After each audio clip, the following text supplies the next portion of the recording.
for really organizing this to present the vision that he has and to join others for the same vision. I listened to Dr. Thompson, I listened to Mr. Jones, and of course, it was a few other people. And let me say that after Mr. Thompson and Jones, I was remotivated with my vision.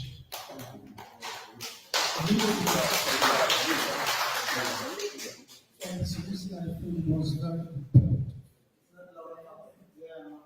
For some reason, I think that it was imperative to take the time, and I don't feel whatever that I contributed is wasted.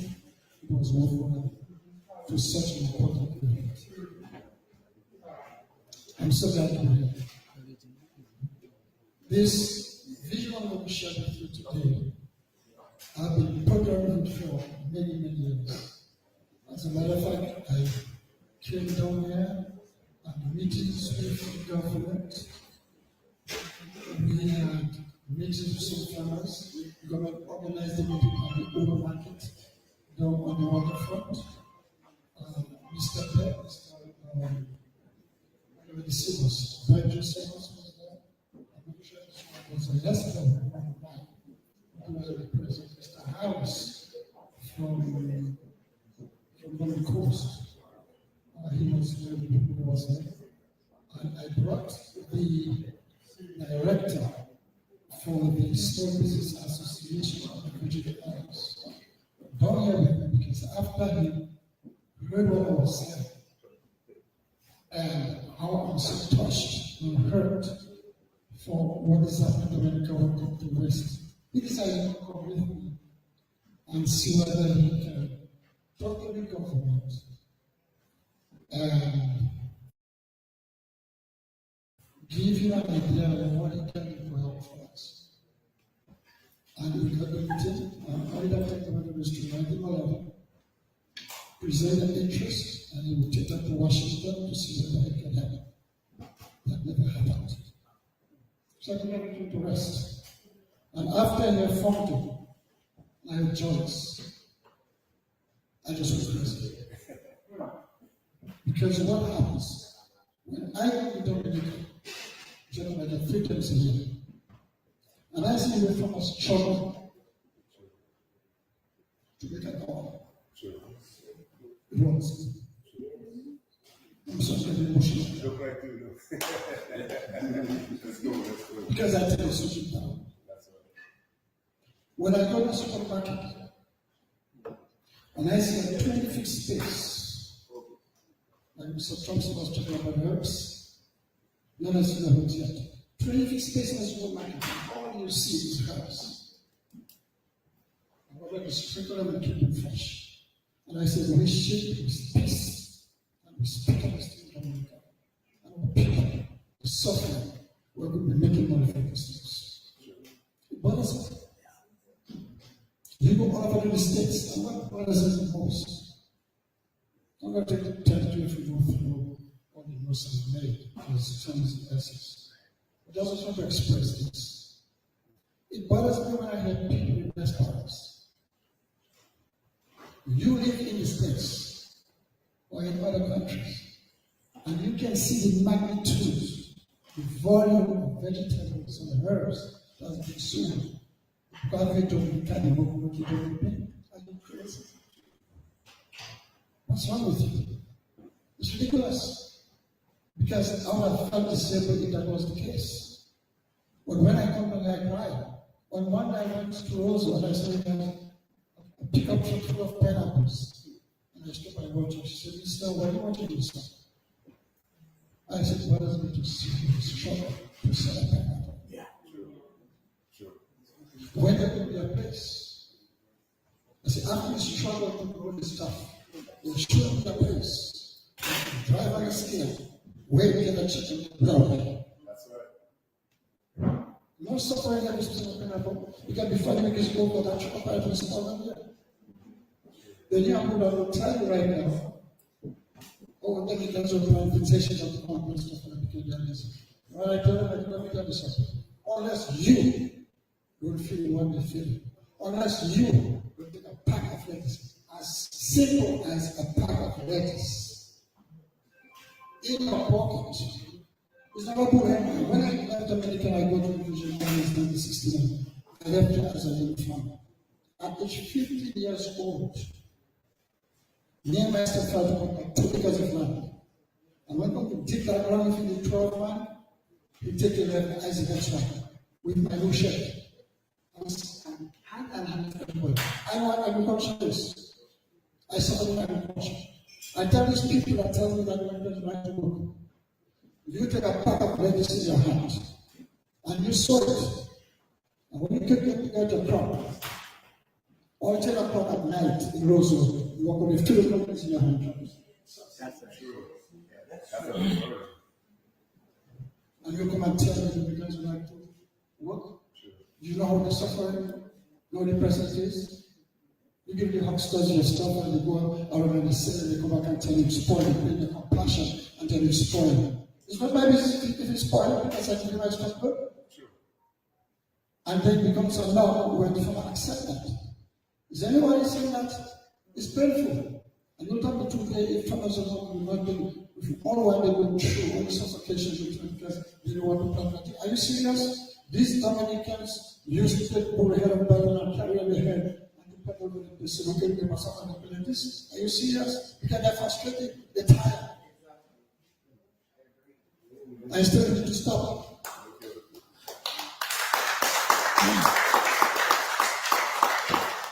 I tried the whole when we say that I wear this shit here. How many fellas in the house? 29. I wear this shirt here. I wear this shirt to recognize you on behalf of Christians around the world. Because you know what? Without you, I don't have the status I have. Without you, I wouldn't do anything with you. Without you, the dinner that we have here some night ago, without you, some would have to bring us chicken and french fries. I would still have to take the farmers to produce the chicken and french fries. So we have to recognize you and say thank you, appreciate you, and continue what to do. Because it's not only about food, because everyone think that farming is about food and bed, but you're responsible for the health of human beings, you're responsible for nutrition. Now, a lot of people sometimes even have an issue with the way they like to explain it because they don't want nobody to know. For me, if I were health issue, I don't know. Because especially now, I will not give myself credit and I will not take the benefit of the result to myself, but I give it to God. God says that your food and the medicines in the herbs, and the seeds for the healing of the nation. So here we talk about the farm. We grow the herbs, so we can grow just for white, but just have to produce it and nurture it. The avocado, we grow it so if you might try to cook it. I know much to care about myself. Right? But just to benefit everybody because you might not be simple. Just to show you how important the uniform is. The role that you play in the life of people. People don't even recognize it. People don't even think about it. But you are so important. The only thing we chefs don't use in the kitchen is water that you will produce. But everything else, without you, there will be a kitchen. There will be a kitchen. I'm standing here today to let you know how great importance and health that you play in people, the role that you play in people's life. I have kidney function, malfunction. The of a fistula in my arm here. It's been there for over 6 months. I supposed to be in dialysis for over 6 or 7 months ago. I told the doctor, it's not me. I'm not well. And you know what happened this time of year? No symptom, not feeling sick, eating much healthy. This is over here called cilantro. And it talks my body briefly. And it talks my own body. And it talks my own body. This cilantro, which nobody, if you go to has ever seen that before. Passing. Honestly, to show you just quickly how people like to place. I had cancer. That's what the doctor said. I'm supposed to cancer. His doctors in Atlanta, Georgia, wanted to give me 2 injections. One, a black guy from African oncologist, questioned what this is for. Is it going to cure it? No. Or it's just going to slow it down. I said, well, and next one, protected from my first injection, because the first injection came out of my bones.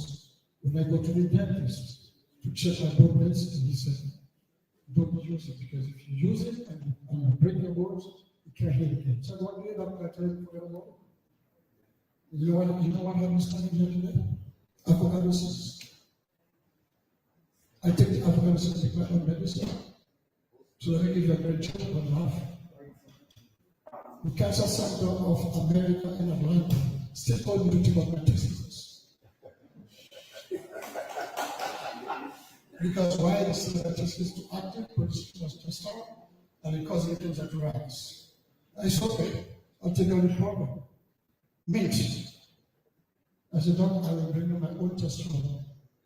My God says that my head is so therefore I do my research.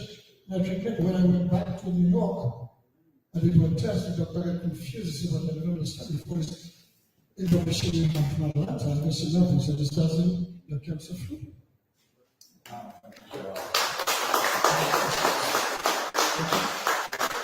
So anyway, by the time is short, I went to take a little bit of one, and I had the display here. The reason why this is that all these are veterans that's on the map at present. And if you go to agriculture reform, we have to do this stuff. We have to go. All is in the market, and even much more. Okay? So later on, you can question me about what they are. I can tell you about them. Okay, and one thing quickly that I have in mind is that this is not a plan. I couldn't have dropped a plan of any position to drop a processing plant for Dominica, but just like to navigate through my vision of the of thinking. So we started the processing plant. And my thing was that this is the green right here. We get on a plan, just my vision. Okay? Then you have your kind of continuous gain number 1, gain number 2, ground provision, structured vegetables, gain number 3, coconut spices, gain number 4. Then you have citrus, mangoes, herbs, dry storage. Now it's important that I think that we put a cafeteria, we have an entrepreneurial kitchen, because you have a lot of people here like sister lot who can do things like that. So therefore, that kitchen is for people who can produce stuff. Then we'll be listening from the corporation that will have this whole plan, and then they will be able to rent spaces in their responsible, and whatever they manufacture, it then goes to sodium plant. So that's also shocking. Thanks, Romeo. So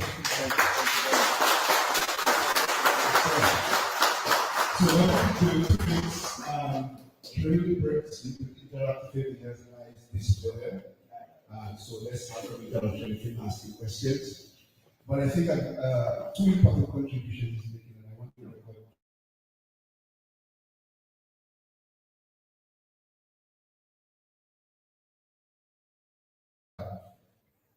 The importance as a medicine, what they call nutraceuticals, and an opportunity in Dominica we can try to exploit. But it requires some more clinical studies and things of that nature. So let the record show that's an area we need to be building on this testimony show. And I think the second important thing, he didn't spend much time on this, but it's a very important point he's making, not so much the graph itself, but the principle behind it.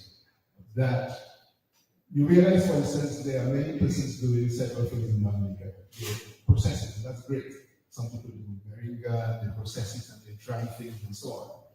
But I'm pretty sure maybe each of them operate 1 day a week, or maybe even less.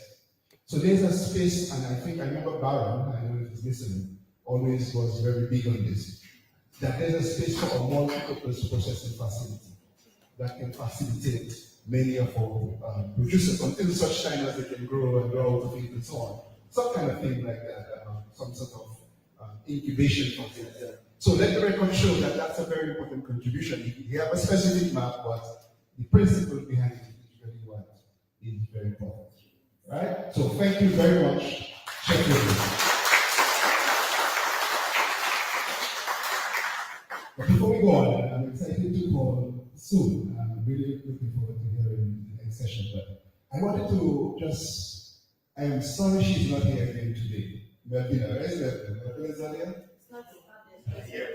Yes, I hope she comes. Oh, okay.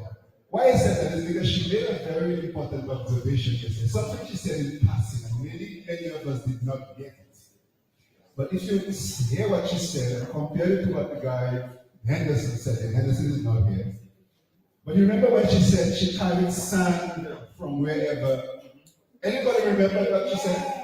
She carried sand from and put in champagne. Did you all realize the significance of what she said?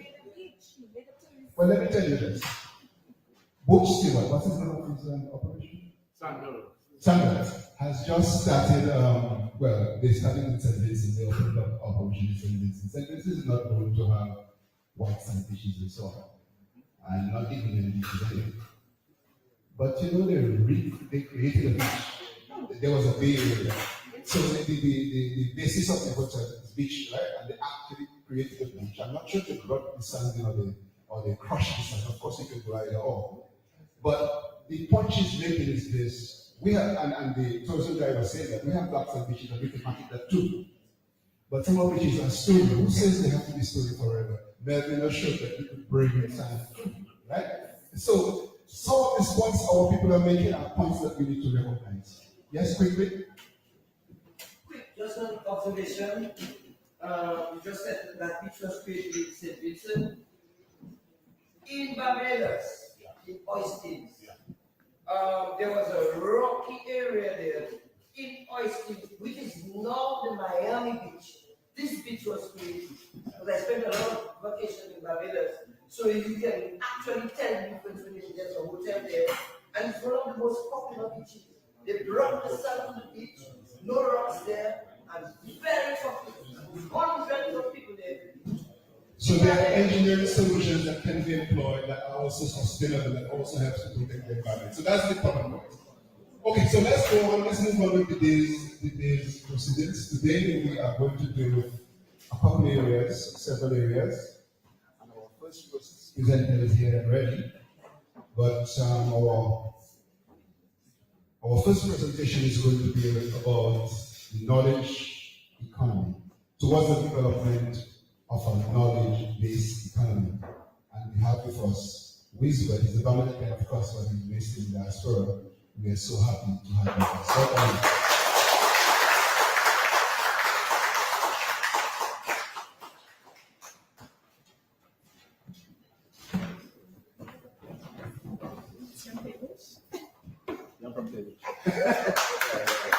Good morning, everyone. I'm not really much of a public speaker. And then when Dr. Thompson called me and he asked me to, present, I was kind of like, my initial thought was like, I don't know. And then, I've always wanted to assist.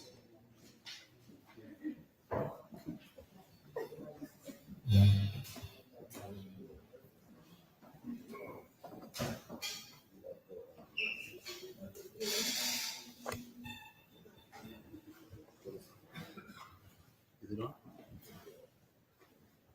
1, 2, 1, 2.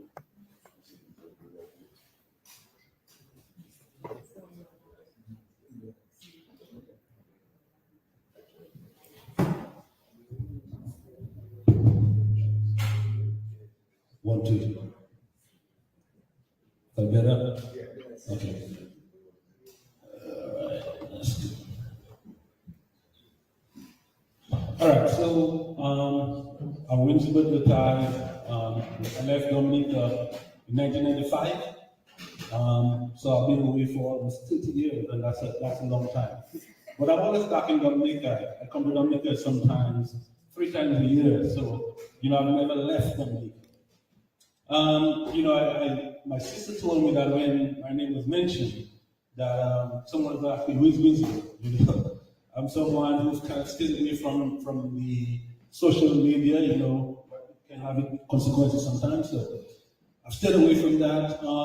Currently reside in Atlanta, like I said. I'm a lead cybersecurity engineer. I've been in IT for almost 20 years, and now into cybersecurity. I've worked with some of the major companies, corporations in the US. Currently, some of the things that I do is work with different various teams to secure environments in terms of cybersecurity. Yesterday morning, I was driving up from Pigwood, that's where I'm from, and I gave a family, a ride. And there was this young lady, and she was talking to me, and I think she was about just about 19 years old. And she told me, can you help me get a remote job? And I was like, wow, it was so kind of ironic that she was asking me that, and I was like, God, there's definitely a reason for that. I'm a very religious guy, so for me, I believe there's a reason for everything. And today I'll be talking about the knowledge-based industry and economy, how to build that. Basically, what is the knowledge-based industry? It's basically an economic system that is built around knowledge. Basically, the knowledge, the skill sets of your people, the knowledge of your people is an industry that's actually built on that. The explosion of, we've seen, in recent years, the explosion of the internet and also, technology have given rise to globalization, which fosters and encourages the working remotely, working from overseas, and that type of stuff. Though I have a full-time job in the US, I'm always here working remotely. I remember when I was in England, that's where I went to first, and I left Dominica. I was working for British Telecom as a technical engineer. And I remember, sitting and troubleshooting issues for people that I was trying to get on the internet. And they would use the dial-up server, and we would sit there and they would listen to the dial modem going through. And, getting on the internet was hard work. Today, fast forward today, we have fiber optics even at home, right? Up to 100 gigabytes per second. And basically, you connect to the internet, and then here you are. I believe that Dominica is really positioned to take advantage of the knowledge-based industry. If there's one thing I want to leave with us, is that the knowledge-based industry is a serious industry. I know we've been used to the traditional means of, industries like agriculture and tourism, and the knowledge-based industry might be new to a number of people, but it's very potent, it's a very real industry. And I pray that God, that when we're done here, that people will realize that's an industry that we can definitely leverage. I believe that we are well positioned to take exploit of those opportunities. The diaspora, if you look at the diaspora, and even people in Dominica, we've seen a great achievement in education. I've known a lot of my friends that I went to school. I'm from the north, so guys I went to school with from Portsmouth and that area, some of the guys are doctors, some of the guys are business people, and they're doing great things. So I believe that the whole notion that Dominicans are lazy, that Dominicans are this and that, I don't buy into that notion. I believe Dominicans are hardworking, Dominicans are very resilient,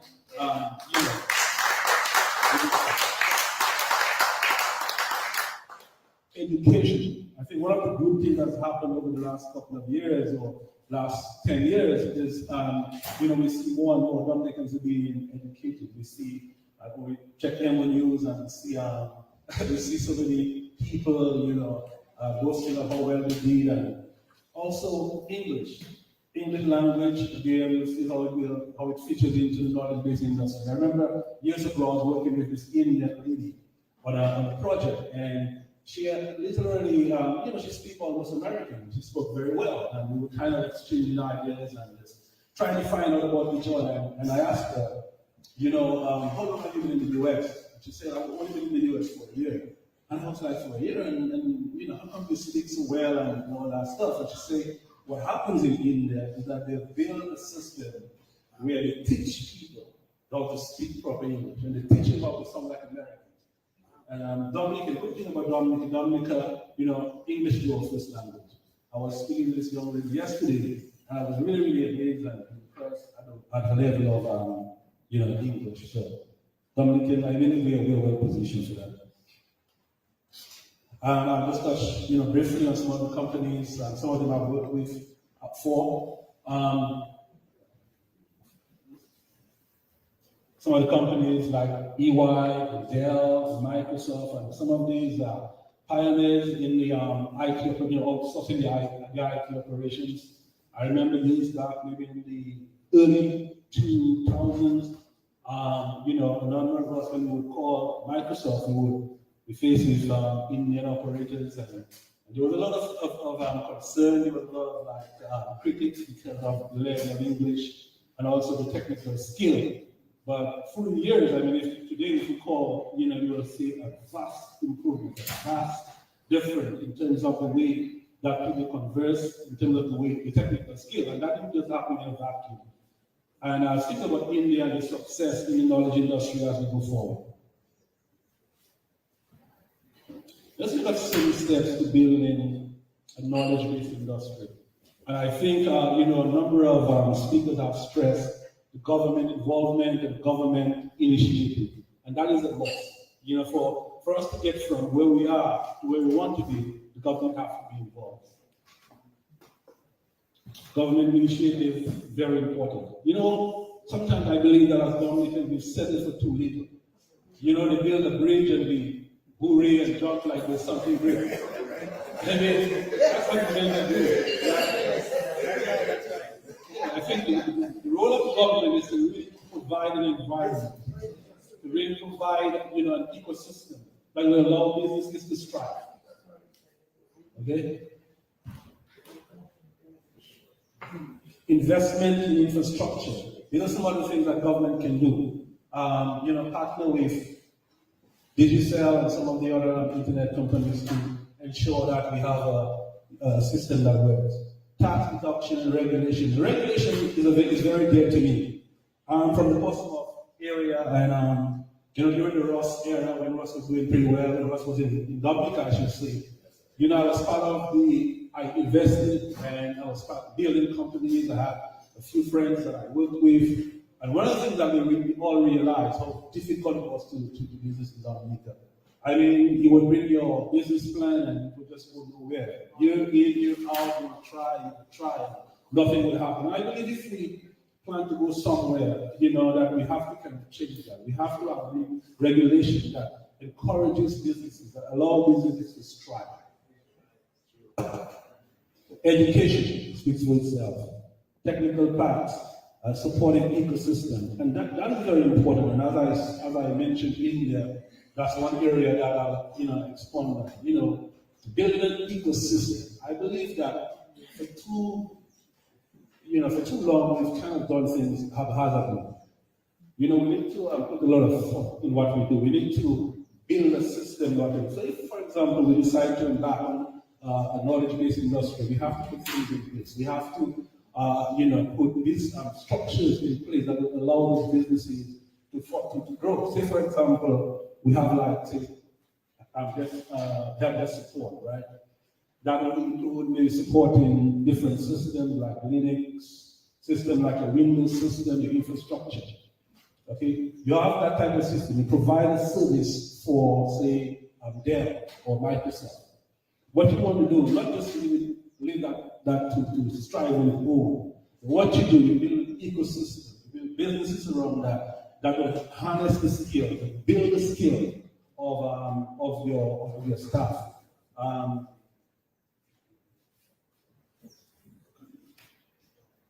Some of the things that we can do is work on communication, and I'm not trying to be critical, but we know that in Dominica, that is one area that I think that needs improvement. Customer service, just to be blunt, communication. I believe we have the aptitude to do it. I just think it's the culture, the environment that allow us to strive.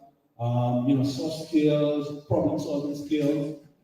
In terms of information technology, we know that most of the young people, especially, they're very versed. I mean, they have smartphones, they have iPads, and they can use the computer. So I don't think that's going to be a long stretch.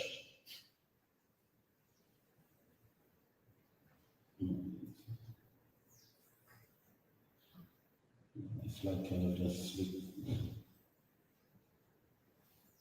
Yeah, I think one of the other ones that I really want to talk about is business incubators.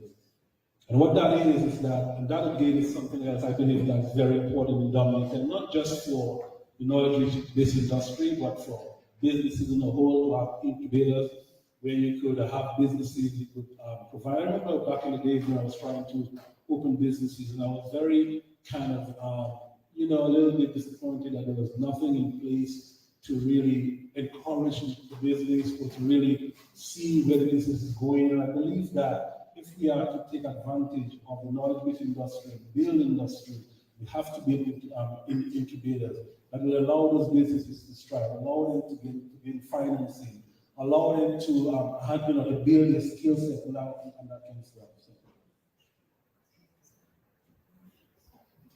Right, so as I wind down, let's talk about India. There are a few countries that are really taking advantage of the knowledge-based industry, and India is one of them. The industry in India is about 9.3%, almost 10% of their GDP. And that's massive, because a country like India, where there's so much diversity and such a large economy, for 10% of that to come from knowledge-based industry, that's quite a feat. If we look at the percentage, 56% of most of the outsourcing jobs go to India. So India can really kind of put effort into developing the knowledge-based industry. Some of the things that India has done is government initiatives. I spoke about that before. Investment in infrastructure, the supportive ecosystem, education, like I said, cost advantage, entrepreneurship, and innovation. And I just want to stop there for a little bit with entrepreneurship. From the North Portsmouth area, and I think we really suffered a lot from Ross Navy. One thing I want to tell Dominica, we should never forget what happened with Ross.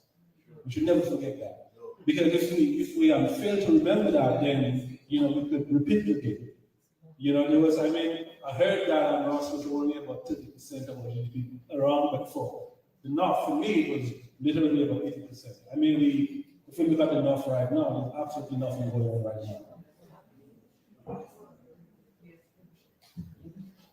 So, like I said, in conclusion, entrepreneurship, like I used Ross University. We can see, my dad, pretty much all of our parents were really entrepreneurs in their own right?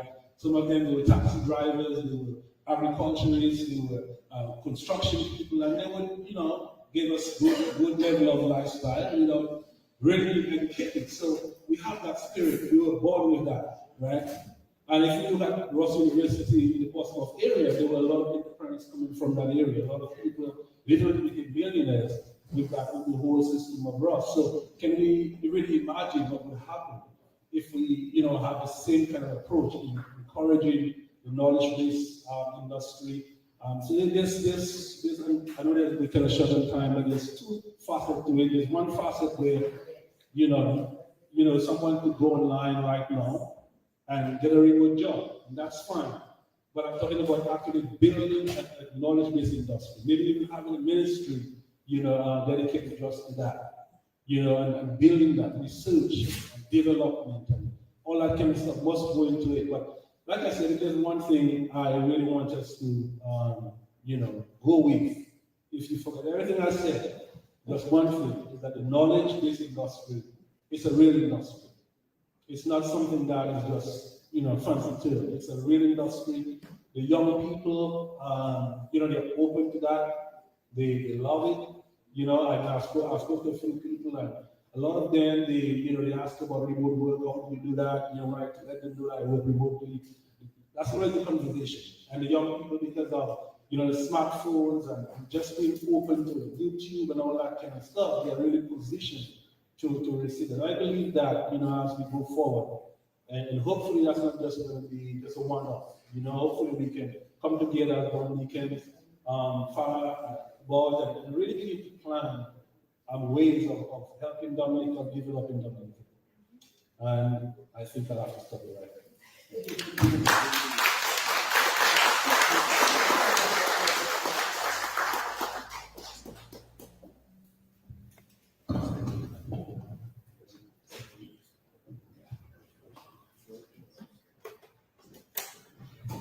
Yes, thank you very much.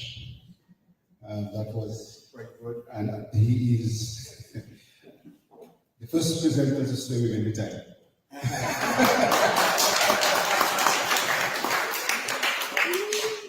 Right. So what we're going to do, because we were late today, I will see your hand, I'll take you first, because we were late today again. So rather than do the other sessions or the breakout sessions, we're not going to do this. We're going to do a general session of interaction with the presenter. So that's what we'll do, recognizing. So, but I saw Thompson something about, but because I saw our gentleman, Isaac Owen. The sector that you're talking about, I don't know much about it. But would you, to what extent the existing communication companies in Dominica, the cost, etc., might impact it? Impacting the ability or to establish business? Well, currently, I don't think there's going to be a big cost impact. And the reason why I say that is because currently we do have, I think, top call centers that's kind of operating in Dominica, right? And I work from home, and I know there's going to be some more work involved. And that's where the government has to come in. The government has to partner with those telecommunication companies to help them. Because, the whole thing about it is that if we have good system that works, what's going to happen is going to be a lot of employment. One of the things that I forgot to cover with India is that the employment literally doubles every single year. So there's a lot of benefit involved. So I think when we look at the cost benefit, I think it's going to be worth it. But I think it's a matter of the government partnering with telecommunication companies, and I don't think that we're too far away, especially with having companies, call centers operating in Dominica. It's almost the same framework infrastructure that is going to be used, especially from telecommunication and internet.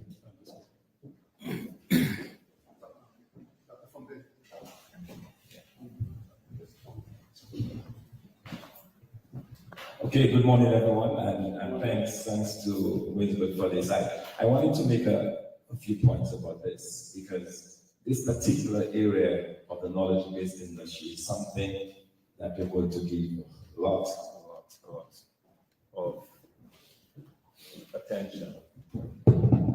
A lot of attention. Because I believe that this has the potential to solve a lot of our problems that we have in Dominica, particularly among the young people.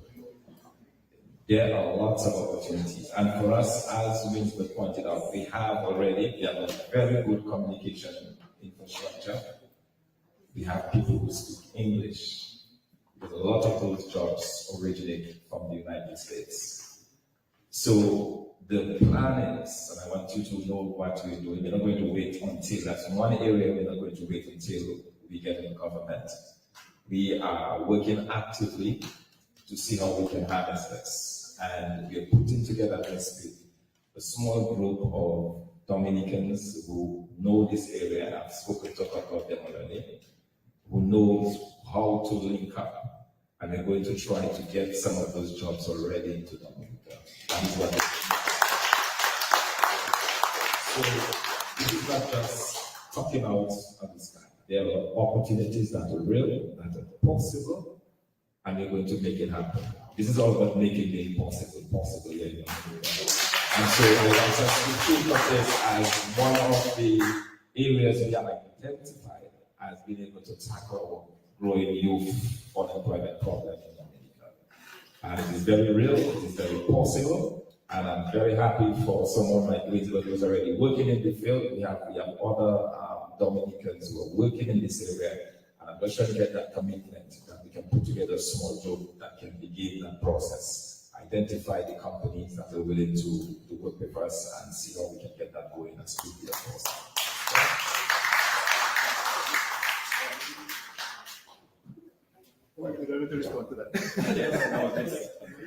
Okay, just a comment, and thank you for this contribution. I think it was very good. Oftentimes, it worries me when I see politicians who are supposed to be more of putting policies in place, getting to the technical part of projects and so. And I know that we have expertise, because if you look in this room right there, I sure you have people in diverse backgrounds, and that again is a sign that we will develop that and be part of the whole knowledge-based economy we're talking about. But I know in the diaspora, we have a number of persons who are trained and have various skills. Don't you think, to avoid the politicians to get into the technical aspects of it, because they should stay in their lane, because they more have to do with policy generation? Don't you think it would be important that we can now list a number of persons who have expertise in various fields in diaspora and help that listing to get to guide government, particularly in Dominica, so that when we formulating our policies respecting various growth sectors, that they could have a serious input into guiding government to develop those policies. Very important. You have minister talking about geothermal, and your job is to put the necessary policy in place to ensure preservation of the environment for these projects, not necessarily trying to sell it in a technical way. So the person who has expertise in geothermal would probably guide, so that public-private partnership would be more sort of realized.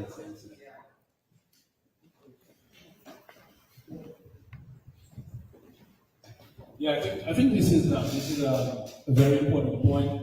You know, just before I came down, I was talking to a friend of mine, a childhood friend of mine, lived in the US for a while, and he's, I think he used to be in the army, but he's very good logistics and, you know, that kind of stuff. And he was saying that how much he would want to come to Dominica and help Dominica, and for free, you know. And I believe there's a lot of skilled people outside in the diaspora who would be willing to help. You know, but like you said, we would not want, you know, political interference. You know, you want something where you go to so and so, you know what not involved in any political. You know, even though we belong to terms of political, you know, that type of stuff. So I believe that, you know, and to be honest with you, I'm not sure why the government haven't leveraged that. There's a lot of people out there, you know, that could be, you know, and we could do it in silos, like IT over here, you know, say agriculture over here, and those people would be willing to help. You know, I just believe that that's great. Okay. Other questions? Other questions? Oh, Just to re-emphasize the point of how we harness our talents of our brothers and sisters overseas. I think the Dominica Academy of Arts and Science attempted to or started the process of recording Dominicans with different talents out of Dominica. And that is absolutely critical. I have a friend who's in the agricultural field, he lives in Florida, and he's so passionate about Dominica and wanted to come back because he goes around certifying propagation of houses and plants, and a man with over 40, 50 years experience in agriculture, and he just building and dying to come back to an environment where he can contribute to his country without having to be hooked up on as the affiliated to any political party. It will be easy, but his expertise and his professionalism, and that is what is happening to a lot of our Dominicans. So we have to create an environment where first we are Dominicans, and if we have a talent, if we have a gift, if we have a knowledge and experience, we have gifts, it should be able to put to that, be able to be placed to the advantage of Dominica's development without feeling bashed or shyful like, well, what the man going to say or how the man will check me. We have to move away from that. We have a Dominica to be that every Dominican must be given an opportunity at the table of development. All right, that was just a comment. Okay, let's recognize the two and then Dr. Mitchell. All right, good at the two.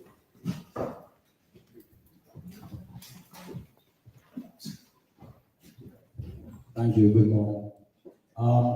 Very important topic.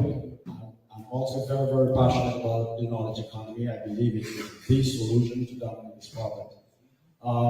But when we think about the knowledge economy, it is a lot broader than IT or necessarily high tech.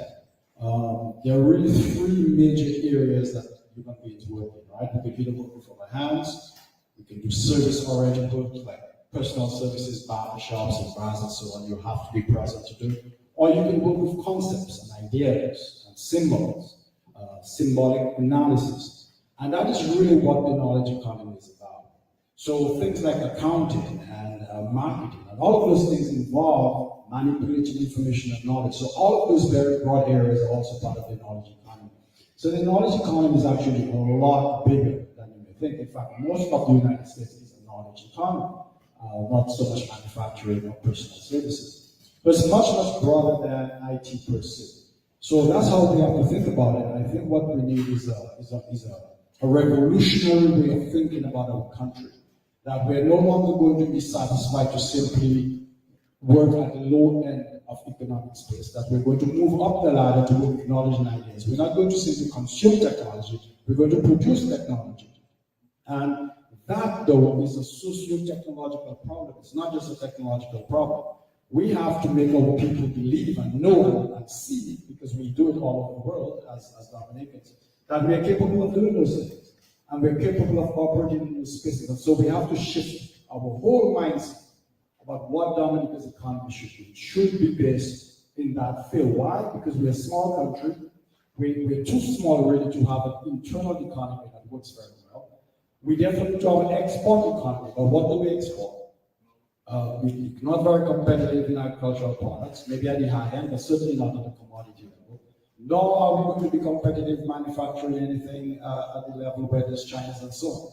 So what we really have to focus on is exporting ideas and knowledge for our brains. And if we export those, we get very good incomes into Dominica, which then sustains the local economy. So it has to be a very comprehensive understanding of that. And the biggest challenge to develop, not just a knowledge economy, but an innovation economy.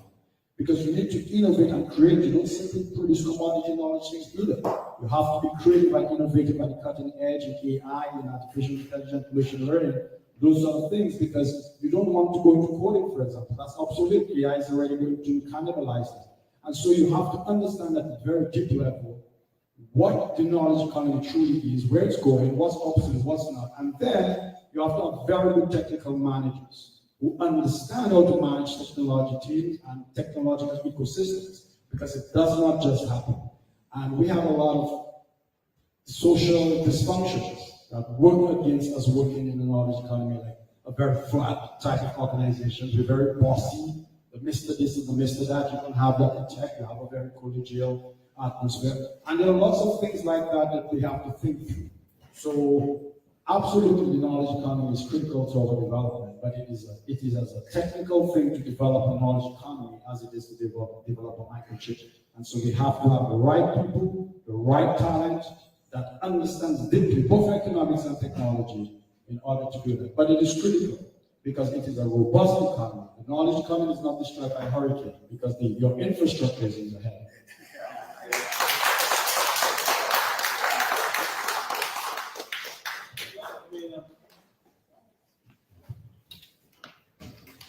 Michel.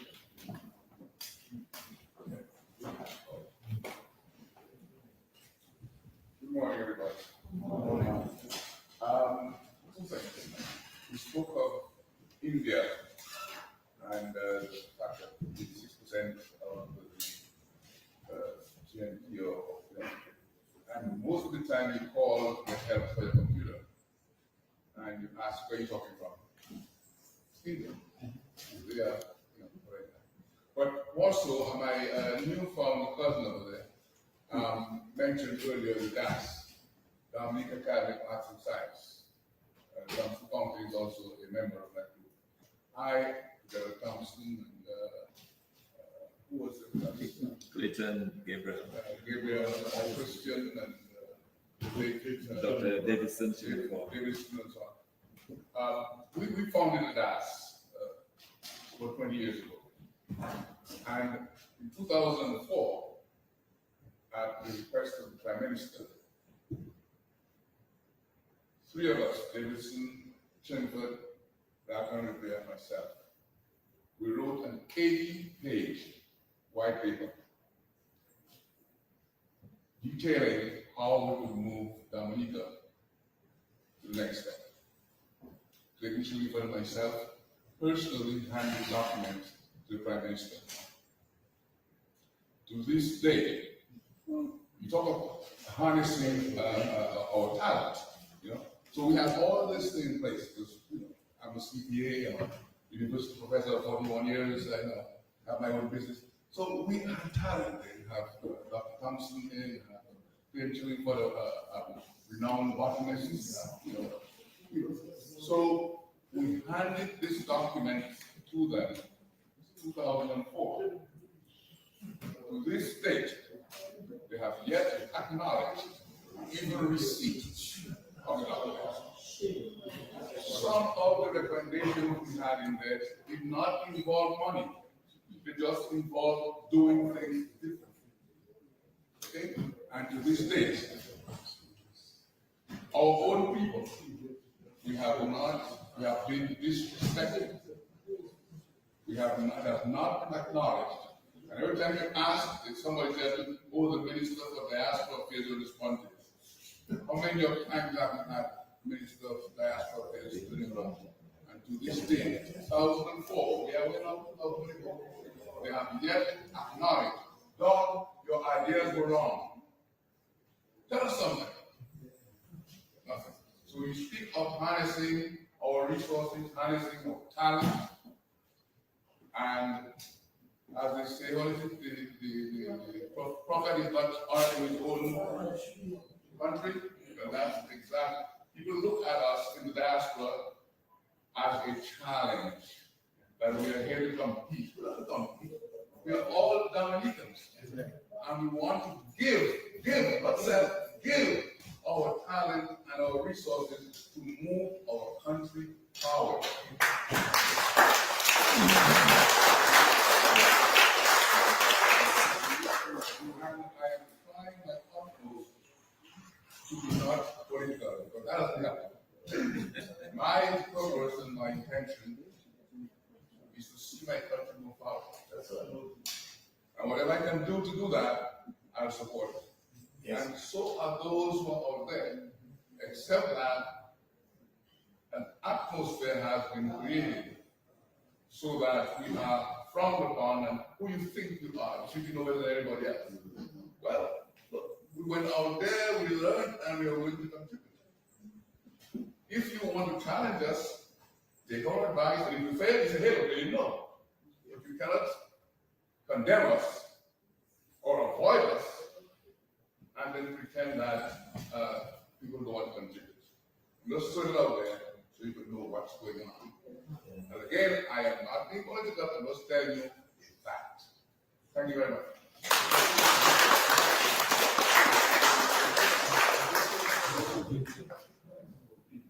Just something I wanted to add to that. I'm all for diaspora and Dominicans working together. I think the relationship needs to be mutual. That diasporans should not come with arrogant attitude. I think I've spoken to some people, and that's some of the things that we bring out, is that we speak down to people as opposed to speaking with them. So I think that there have to be some type of mutual respect, coming together. Because to be honest with you, I was blown away by some of the presentation, especially when you see us, also the agricultural sector, to see all the things that's been done here. So Dominicans are very resourceful, they're very smart people. So I believe that that's what should come in with attitude of helping, working together and not talking about people.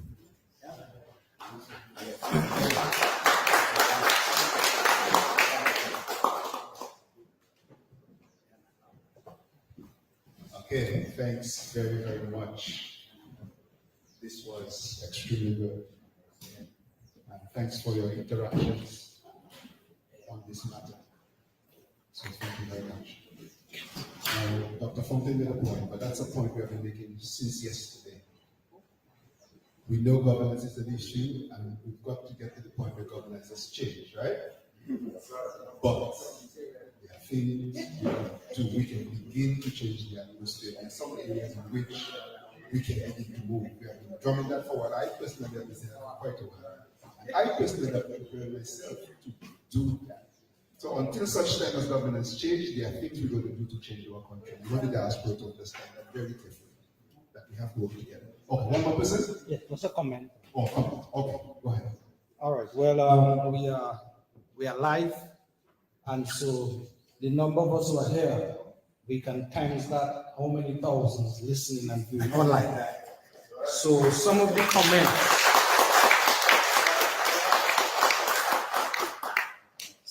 comments, I'll be going through it, very, very much so today. Angelo Allen is listening and watching. He says, Dr. Fontaine is much more inspiring than most people could have imagined. So that's Angelo Allen the Great is listening and watching. We also have a Wallace Sentinel saying here, you don't have to depend on your affiliation to a political party to make a contribution to your country. And Wallace comes back and says, so why is it you all can participate in the development agenda for Dominica, but you can't vote? What's to that effect? We also have people like Emmanuel Finn watching on, Petra Carbon George, and a number of people watching on and giving their comments. Clarelyn Warrington as well, and a whole host of others. So folks, what we're doing here is streamlined, and trust me, the feedback out there is commendable. All right? I just wanted to register that as we will. Thank you, and those of you watching, thank you very much. We're going to move on to another very, very important area, and this time we will be having an online presentation. It has worked so far very well. It is now. Yeah. You ready for it now? No, sorry. Okay. All right. Well, why don't we get ready? But let me just tell you the topic we're going to deal with in the area of renewable energy. The topic will be exploring and harnessing Dominica's renewable energy potential. And that will be presented by Dexter Newton. So we'll be having on pretty soon. But it made a very good point that the knowledge economy is broader than just the IT sector. That's very true. So thanks for that contribution. The IT sector is an important part of it. And in the era of technology, it's changing the way we do business, even in agriculture. And every single sector is affected by the new technologies. But on the issue of employment, I guess we often are very interested in the area of employment. How do we employ our people?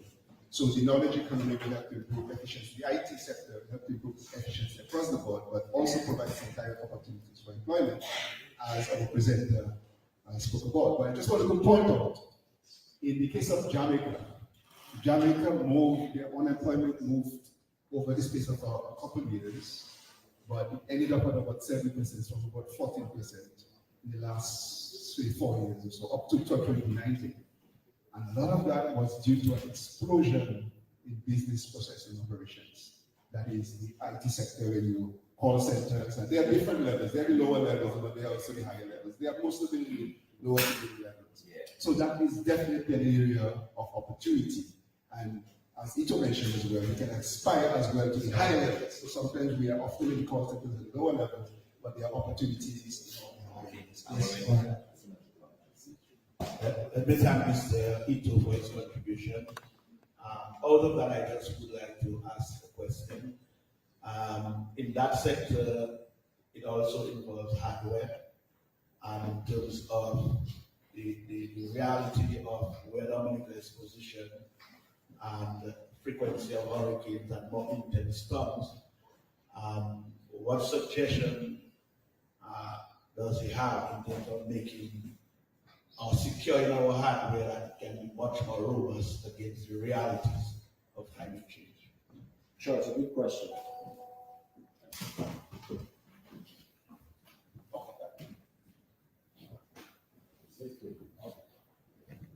Anyway, it's a good question, it's a very relevant question. My strategy, my suggestion would be to move to cloud computing. You immediately get rid of any localized hardware systems and move to cloud computing, because cloud computing distributes the processing power all over the world. So even if one center goes down, you immediately route it to Spain, or you route it to China, or you route it to anywhere else. So really you're using virtual resources, you're not using any physical resources on island. Now, of course, we have to have some sort of backup system on island for security purposes and for some, just to make the thing work.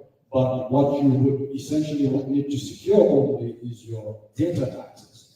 And that is much easier to secure than to have hardware, data processing centers, hardware on island.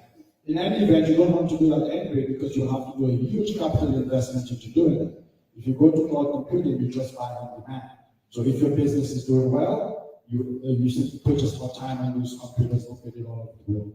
If you're not doing as well, you still lack elastic demand. So that would be an immediate strategy you have to. Thank you very much. Okay. So Jamaica is one example of what can be done, and much more can be done in the higher levels as well. Another good example of in the region is Belize. Belize recently had an explosion with some of these activities, employing quite a bit of folks there. So there are clearly opportunities. That is partly an area, as Thompson said, that we can begin to act on, notwithstanding the government. Although, as the presenter presented, there is a need to maximize the industry there is need for government initiative. And there are various areas, taxing and regulations, education system and all of that. Again, if you look at the education system, that's tied, we do not have sufficient technical training, similar to what was said yesterday in terms of the construction sector. So education is not just an issue for IT, it's an issue for construction, it's an issue across the board. It's unfortunate that we maybe did not have a presentation from David. No, we didn't ask him, but David, I'm just joking, put me on the spot. But David is our expert in education. And maybe at another time we'll get an opportunity to speak about the importance of education. It's key, when we talk about the knowledge economy, education is key to drive this knowledge economy. So, right, are we ready? No, he still hasn't signed it, but I can make a comment. Yes, go ahead. So while we wait for Dexter Newton to sign in, okay, he's just signing, so I'll reserve my comment on him. Yeah, he's ready.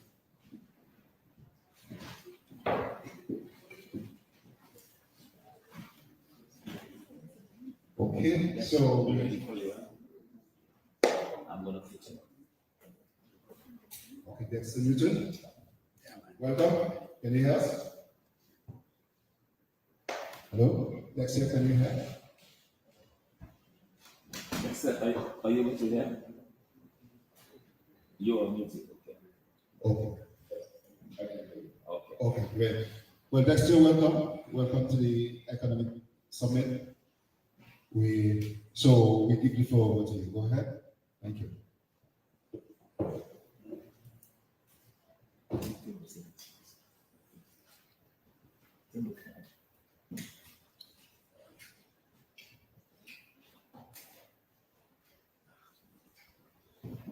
Yes, Dexter.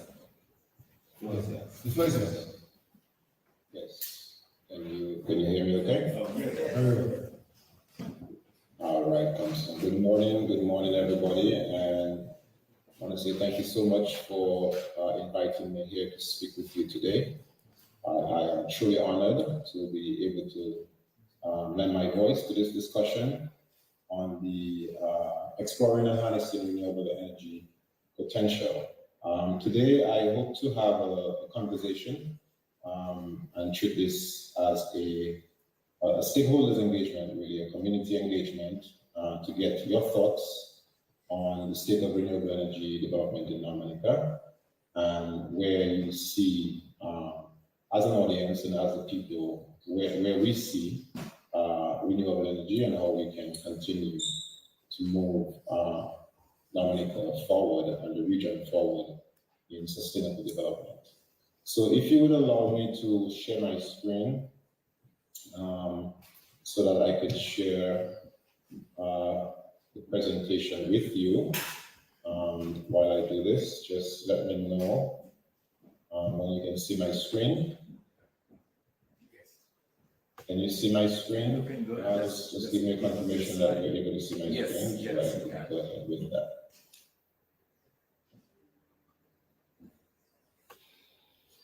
All right, I'm going to assume that you can see my screen. Yes. So today we're talking about renewable energy, and my name is Dexter Newton.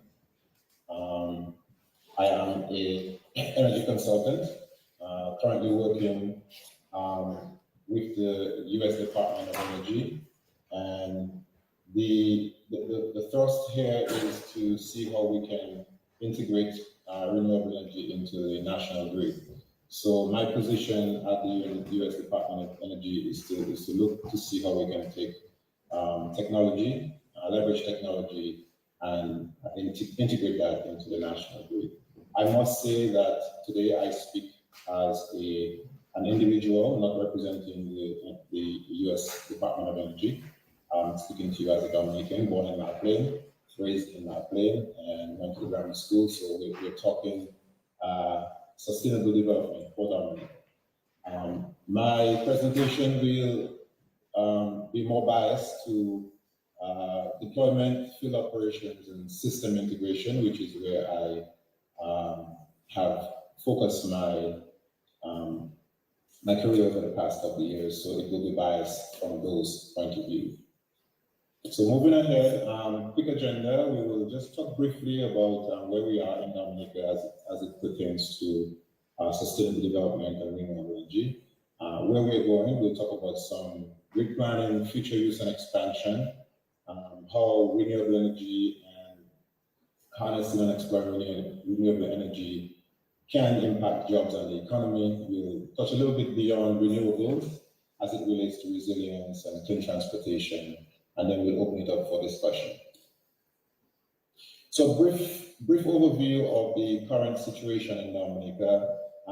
As you can see, the slide is showing that most of our power is coming from diesel generation. In 2022, we had an installed capacity of about 25 megawatts, 18 of that coming from diesel and about 7 megawatts coming from hydro. The full capacity, which is where the capacity available during normal operation in a dry month, considering hydro, assuming that the largest thermal unit breaks down while another is out for maintenance. So basically, what Dominic does is to say, if we have an issue with some generation, we're going to estimate as to what our firm capacity is, and you can see that we had about almost 50 megawatts coming from diesel and about 3 megawatts coming from hydro, making our total firm capacity about 18 megawatts. As it relates to solar still remains limited deployment in Dominica for solar. We do know that we have a very strong interest from folks interested in solar, but we've seen very little deployment in solar. We can talk more about that as to why that is. So continuing the overview of the current situation in Dominica, my map is showing that most of our generation is concentrated around the larger population centers. So you have diesel generation in Fonkole, also hydro generation in the Trafalgar area, and then we have some diesel as well up in the Portsmouth area. Again, this graph table on the right of your screen is showing that again most of our power was generated from diesel. With hydro, so about 3/4 of our power generated from diesel, and the rest from hydro and small self-generation and energy purchase. So where are we going with renewable energy? Where are we going with the future deployment of technology in Dominica? Currently, I would say the biggest thing right now is we are waiting to see the integration of geothermal into the national grid. As you know, a lot of work has been going on in exploration and building of the geothermal plant. And there's also work that has to be done in some transmission work in linking the new installation of geothermal installation to the current installations at Fonkole and Portsmouth. So there has to be some transmission line work that would be installed and constructed to link those two installations together. We also know that hydro, solar, wind, and even hydrogen these are all resources that we have in Dominica. We haven't seen much of an expansion in hydro over the past couple of years, decades really, since Dominica went into hydro. Wind remains, I would say, underdeveloped. We have one main installation on the east of Dominica at the Rosalie Bay. That wind turbine, about 200 kilowatts, I would say, estimated, between 2 to 300 kilowatts estimated, sustained some damage during Hurricane Maria, a testament to the installation work that was done by the engineering that was able to withstand the hurricane. And I think that kudos to the installation, the folks who actually did that to withstand that kind of hurricane impact. Some damage would have been expected in the internal parts of the turbine. And the last conversation I had about that turbine was they were waiting to see if they could get someone to actually look at the turbine to see if everything was a go. The last I passed through Rosalie, the brakes were still on at that turbine, and I'm assuming that there are some issues concerning the integration of that into the national grid. Hydrogen, with the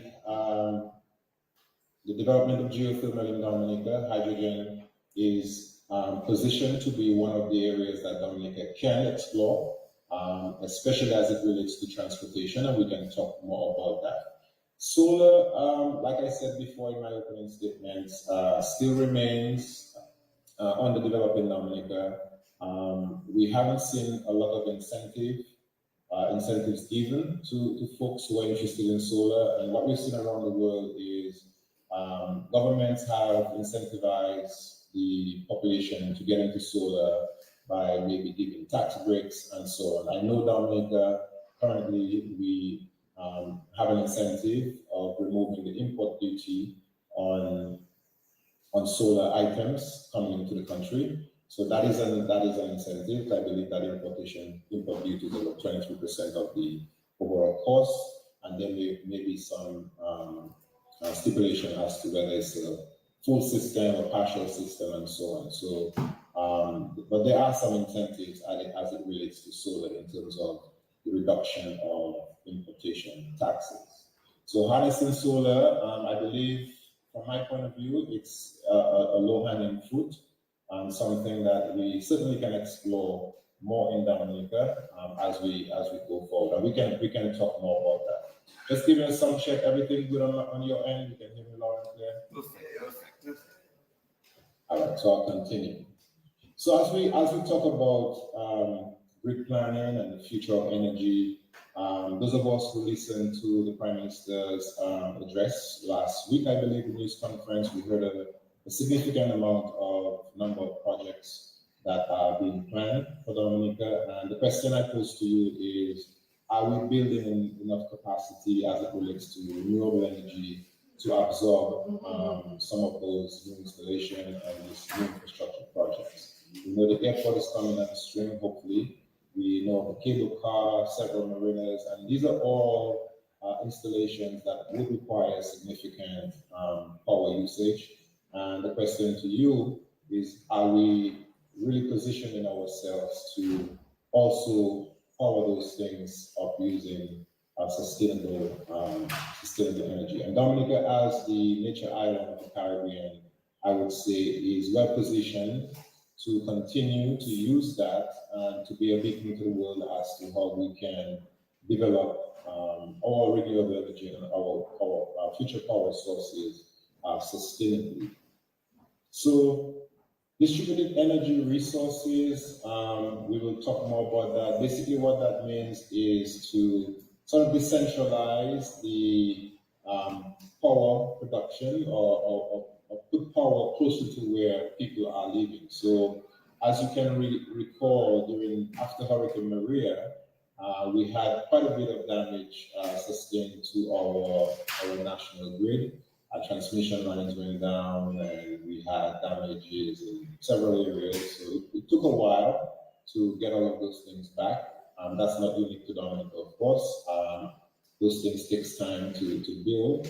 And as we go forward into the future, the question we have to ask is, if we are visited by another Hurricane Maria, are we prepared to spend another 6 to 8 to 9, 12 months running fossil fuel generators and not being without power for all this time? So this is a question that I think is very applicable.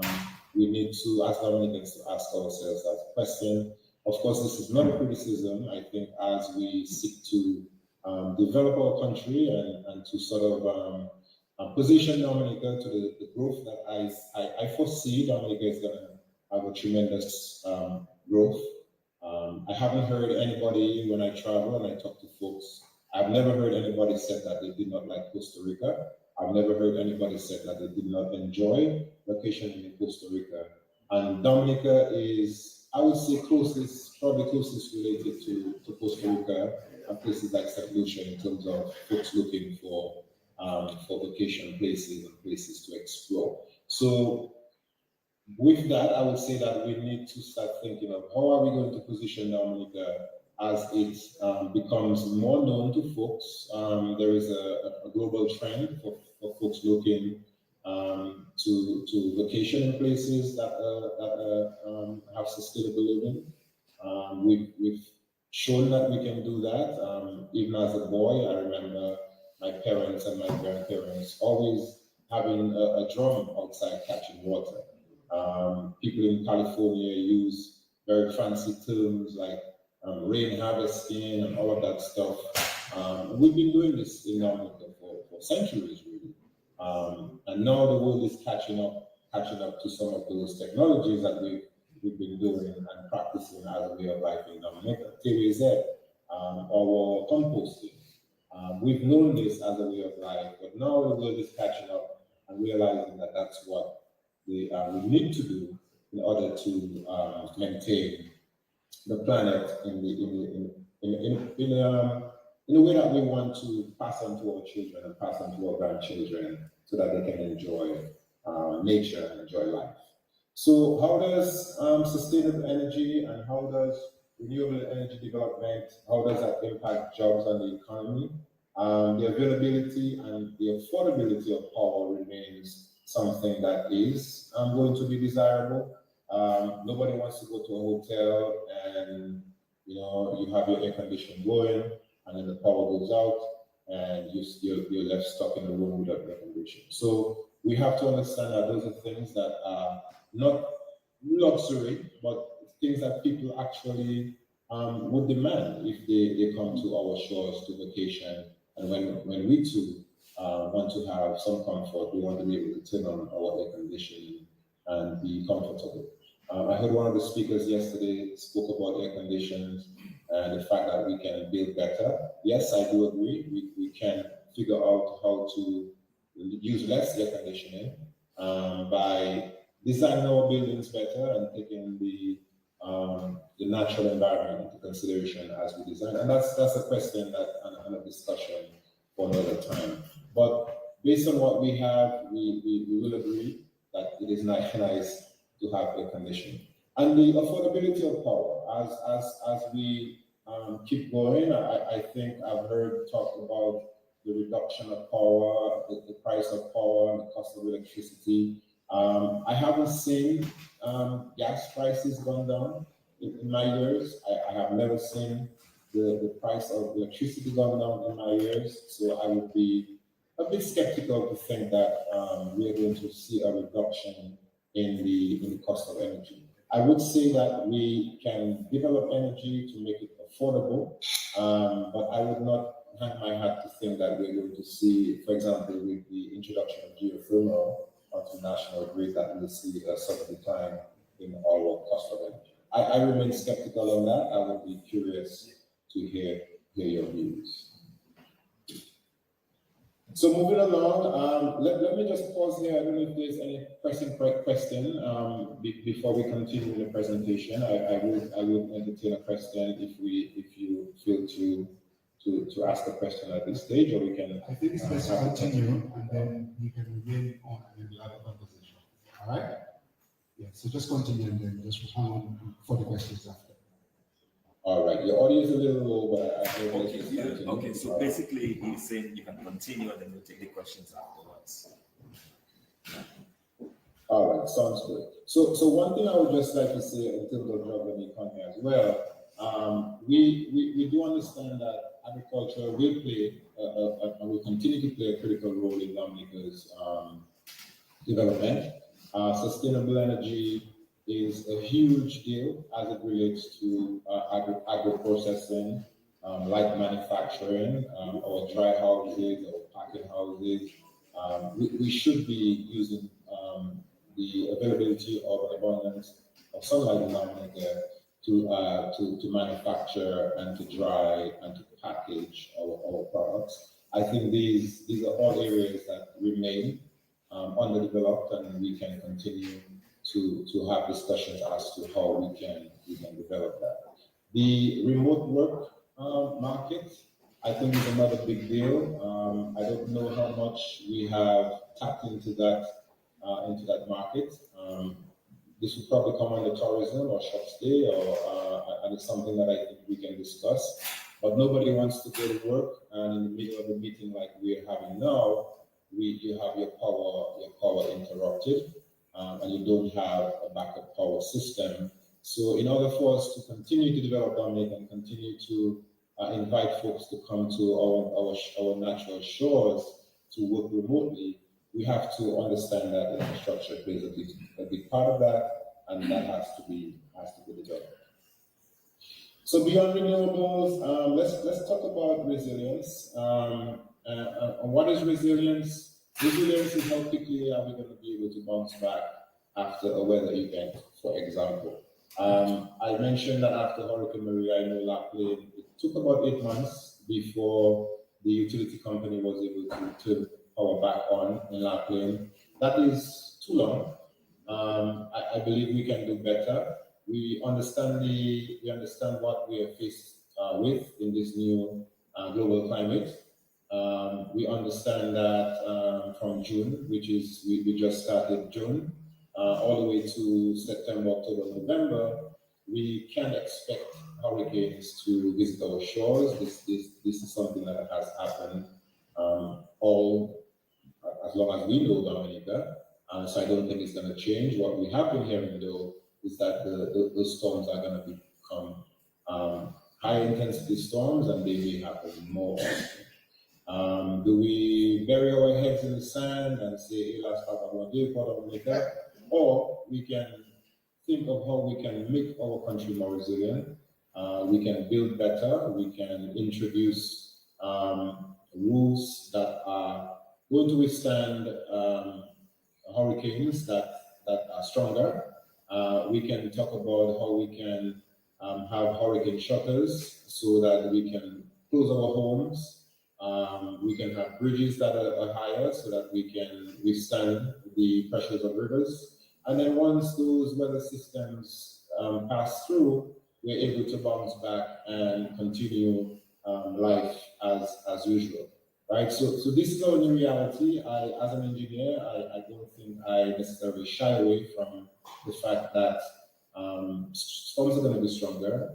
We're going to be visited with more hurricanes, and this is the new way of life. So we have to start thinking about building resilience and building resilience in the power systems as well. And I mentioned distributed energy resources earlier, and what that really means is to sort of break up where we have our generation. Right now we have 2 generation centers, and I'll just go back to my previous slide. We have most of our generation in the rural area and in the personal area. What distributed generation really means is maybe to split up some of those generation, maybe put something around the Lockwood area, a battery energy storage system, for example, which would be powered and charged. For example, with geothermal energy on stream, we have an installation somewhere in our plane, and when the power goes out, we can section out the electric system and power the general area of the southeast. And we can do the same thing in the northeast as well, in central Dominica. We can do this on the west coast, sort of building generation stations that are not so centralized. So in the event of a hurricane, Maria, for example, we can bounce back better. Okay. Now the ODM, I know have been on a push to really educate folks, and I hope that you've heard it before, that their goal is to be able for communities to be self-sustaining for at least 2 weeks after a weather event without outside intervention. That has implications on many fronts, from the side of power generation. We cannot achieve that without distributed energy resources, and that's something that we have to consider. The emergency shelters around the country, are they currently installed or equipped with sustainable power sources?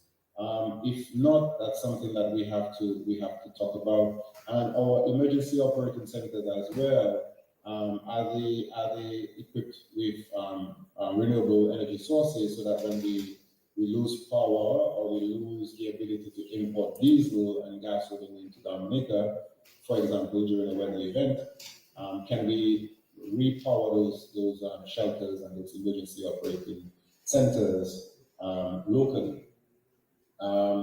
The communication broadcast still remains something that is critical in Dominica. I know, for example, on the southeast of the island, once we lose electricity and we lose the broadcasting from DBS radio, for example, we do not have advanced warning systems to let us know that, for example, a storm may be coming in. So when you have weather systems moving from a category 3 to a category 5 in a few hours, how do we tell our folks that they need to seek shelter? They should be moving into emergency shelters if they're not able to be notified.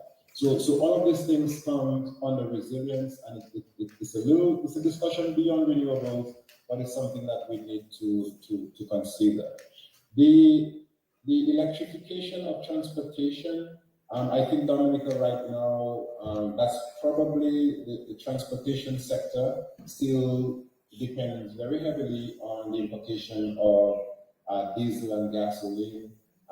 When we have interruptions in the flow of those supplies, for example, if we have wars in the Middle East, if we have wars that's happening between Ukraine and those areas of the world, and we have interruptions, how do we then continue our own economy as a small island state So we need to start thinking of electrifying transportation. Most of the larger countries, I think, who actually manufacture automobiles are being mandated. I think 2030 and 2050 are milestone years for all those manufacturers. So we will see electric vehicles coming into Dominica, whether we want to or not. We will see that. And as of now, I believe it is actually cheaper based on the concessions that are given in the import duties. It's actually cheaper to import an electric vehicle into Dominica than it is to import a traditional vehicle. Now, do we have the infrastructure, the charging infrastructure, etc., to absorb those vehicles? And that's something that we need to talk about as well. The equity and inclusion, what that really means is when we talk about renewable energy and harnessing and exploring renewable energy, we have to think of including everybody. We cannot think of, for example, the larger population centers as it relates to development and not think about folks in rural areas. We cannot think about heavy manufacturing and not think about rural areas who may have farmers doing their thing and animal husbandry. We have to think of everybody. So in terms of developing renewable energy, we have to think of doing so equitably and include our folks. So I will stop here and take your questions. Hopefully I made some sense, and I'm curious to hear your view. Okay, thank you very much, there's quite a bit of persons already who already raised their hand. First, Dr. Fulton. He was the first person. I wanted to catch you very well. I want to add a little bit to what you were saying. Let's even just copy up your volume on your own computer. I think that will help as well. Okay, I turned up my volume. It's still a little low. It's a little low. Okay, we'll try our best to speak close to the computer so you can pick it up. All right, I want to make two important points. Okay. Oh, okay. Oh, thanks. Yeah. Ron wanted you to know that there are 3 Latin folks in the house watching you, and they were quite impressed with your presentation as well. So thank you very much for that. I wanted to make 2 points at the dinner on Tuesday night. I met a gentleman from Jamaica. He is the head of a renewable energy company. And he made a very important point to me. He told me he's been coming to Dominica for 30 years, off and on, 30 years. And he says, he tells me, if you were to advise him, is to look at the area of renewable energies. Because what we can do for Dominica, he says, if we're able to get renewable energies going in Dominica and can significantly lower the cost of energy, he says Dominica overnight can become a manufacturing hub. Because there are businesses throughout the Caribbean, because gas systems are running. There are businesses within the Caribbean that are doing manufacturing, and the biggest constraint and the largest cost that most of those companies have is the cost of energy. So that this is a niche that I was advised to me, a gentleman who came on Tuesday. So he's got 7 good people already, and we begin to do good things. Another good person that was sent my way, and I would like them to comment on that. Something I had absolutely no idea about. And this is at the time he was the ambassador of Norway to South Sudan. And I started telling him about Dominica to the point that I think I impressed so much about Dominica. And then we left South Sudan and came on holiday. They actually left Dominica and came on holidays here he left South Sudan on holidays in Dominica. But he made a very important point to me because he did his research, and as you know, Norway is one of the largest shipbuilding countries in the world. That's where they build most of the cruise ships, the cargo ships, and so on. They build in that country. And he tells me, he made a very important point to me. He tells me he realized that they're developing the geothermal energy in Dominica. He says, why he would advise me, because I don't know my English in politics, he says, what he would advise me is that we need to focus on hydrogen. Because all those mega ships that have been built today, they run on hydrogen. And not only that, but even those older ships, cargo ships and so on, they are converting those to run on hydrogen. So you can imagine Dominica, because no other Caribbean country has the same potential as Dominica, because of our renewal, because of our geothermal. Imagine Dominica as the center of the hub, where you can have a hydro stop, so that the ships running the waters can refuel here in Dominica. So that's something that we certainly will be looking at, and I wanted to get Dexter's view about hydrogen, and also Dexter can explain to us a little bit about this factor. I never knew about that before, I must confess. That was the first I was hearing about hydrogen being a byproduct of geothermal. So if you can just explain a little bit to us about this hydrogen, that I noticed you pointed out in your presentation. Thank you. Okay, all right. Dexter, go ahead and deal with this, and then we'll come back to the other questions. All right? Okay, go ahead. Yes. So as you know, hydrogen is something that has been looked at for quite some time. It sort of was going about very well, I would say in about the early 2000s, and then it sort of dropped off in terms of research and development. And now we've seen a resurgence of work going on in hydrogen. No, I will confess that I haven't personally done a lot of work in hydrogen, but I know it's a fuel source that is very, very available. It is a byproduct, from my understanding, of geothermal, for example. We can do portable hydrogen, and it's something that we can continue to explore. I know a lot of folks have mixed feelings about the geothermal project going on in Dominica. I think you can have your reservations about maybe how the project is managed, but I'm very excited that we have undertaken geothermal development in Dominica.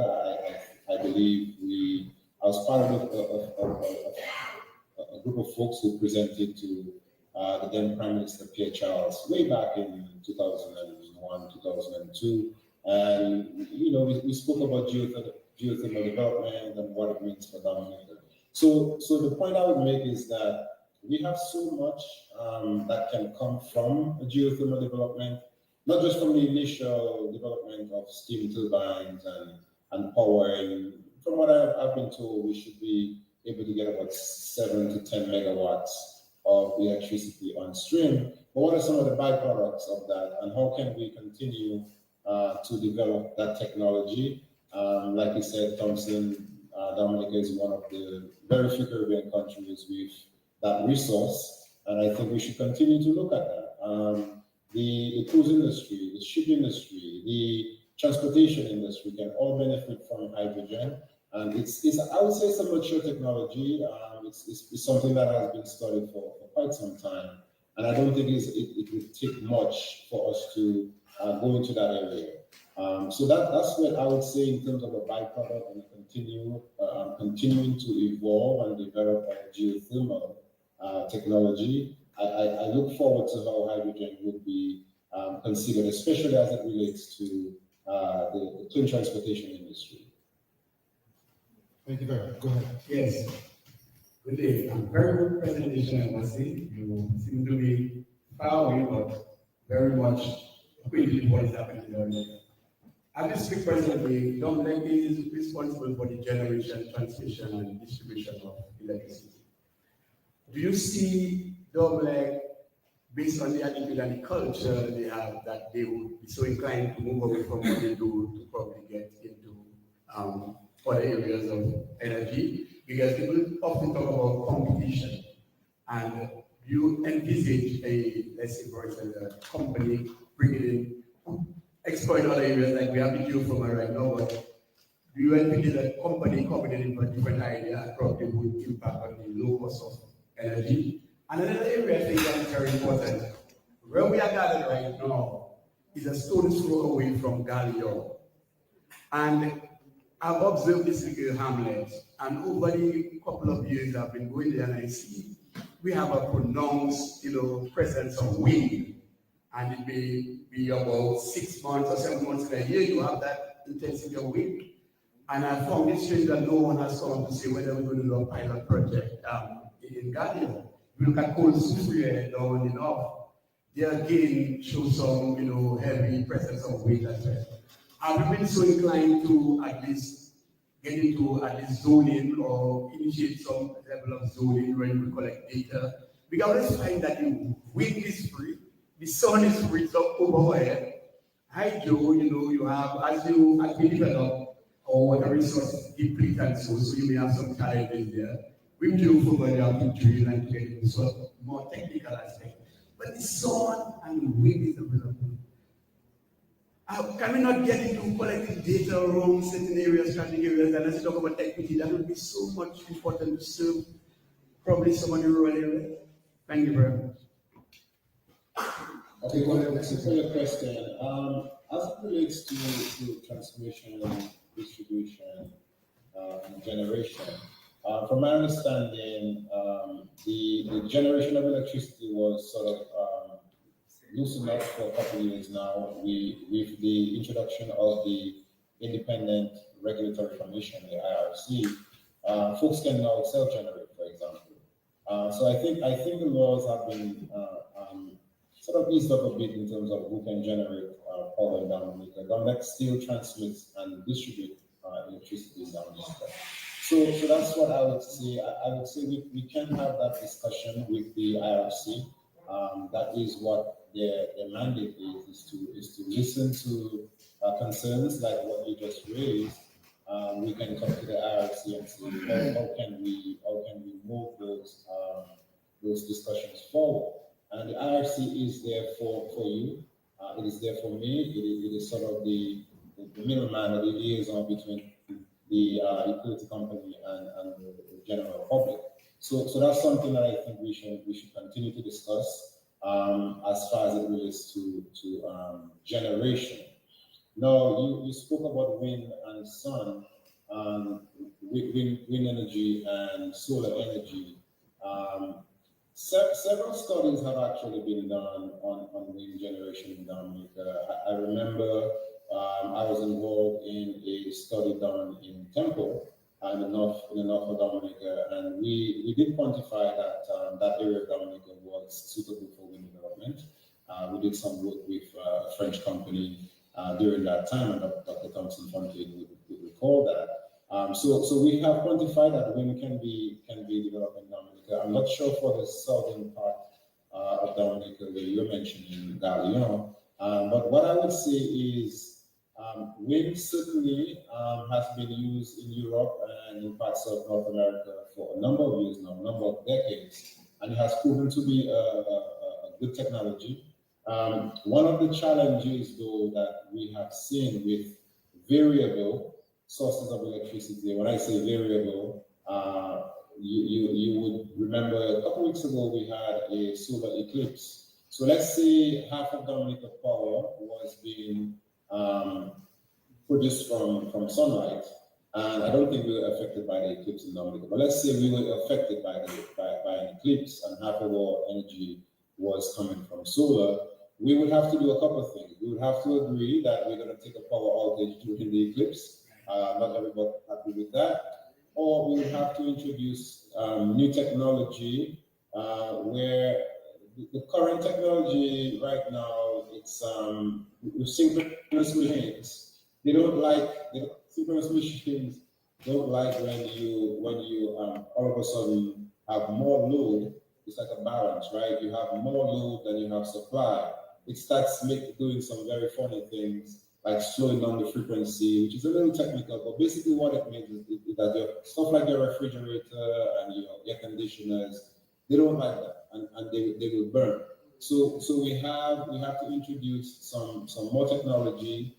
They call grid forming inverters, where they can sort of model the current grid and keep up. So when you have stuff like wind and solar that are variable, you can then introduce technology that would balance that out. And I think that is something that still remains to be developed in Dominica. So those are some of the constraints, and that's why the utility company, I believe they put a cap on renewables at 1 megawatt. My numbers might be wrong, maybe 1.5 megawatts. I don't think we have anywhere close to 1 megawatt of solar generation in Dominica, no wind generation in Dominica. As I said earlier, the installation at Rosalie is 300, let's say 300 kilowatts. That's about 33% of one meg. So we're far from that. But to answer your question, the technology is available to introduce wind and solar as a bulk power source in Dominica, but there has to be development has to continue and introducing that technology into the group. I hope I answered your question. Thanks. All right. A small comment on the whole question of renewable energy. Having trouble hearing you, I apologize. I'm having trouble hearing you. Okay, could you come to I want to make a few comments on the whole question of renewable energy. I still can. Okay, he can talk and we can proceed. Yeah,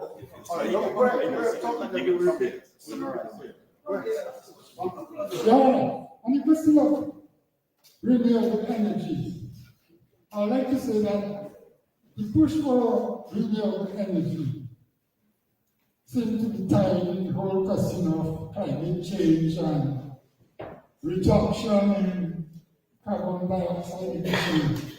Also,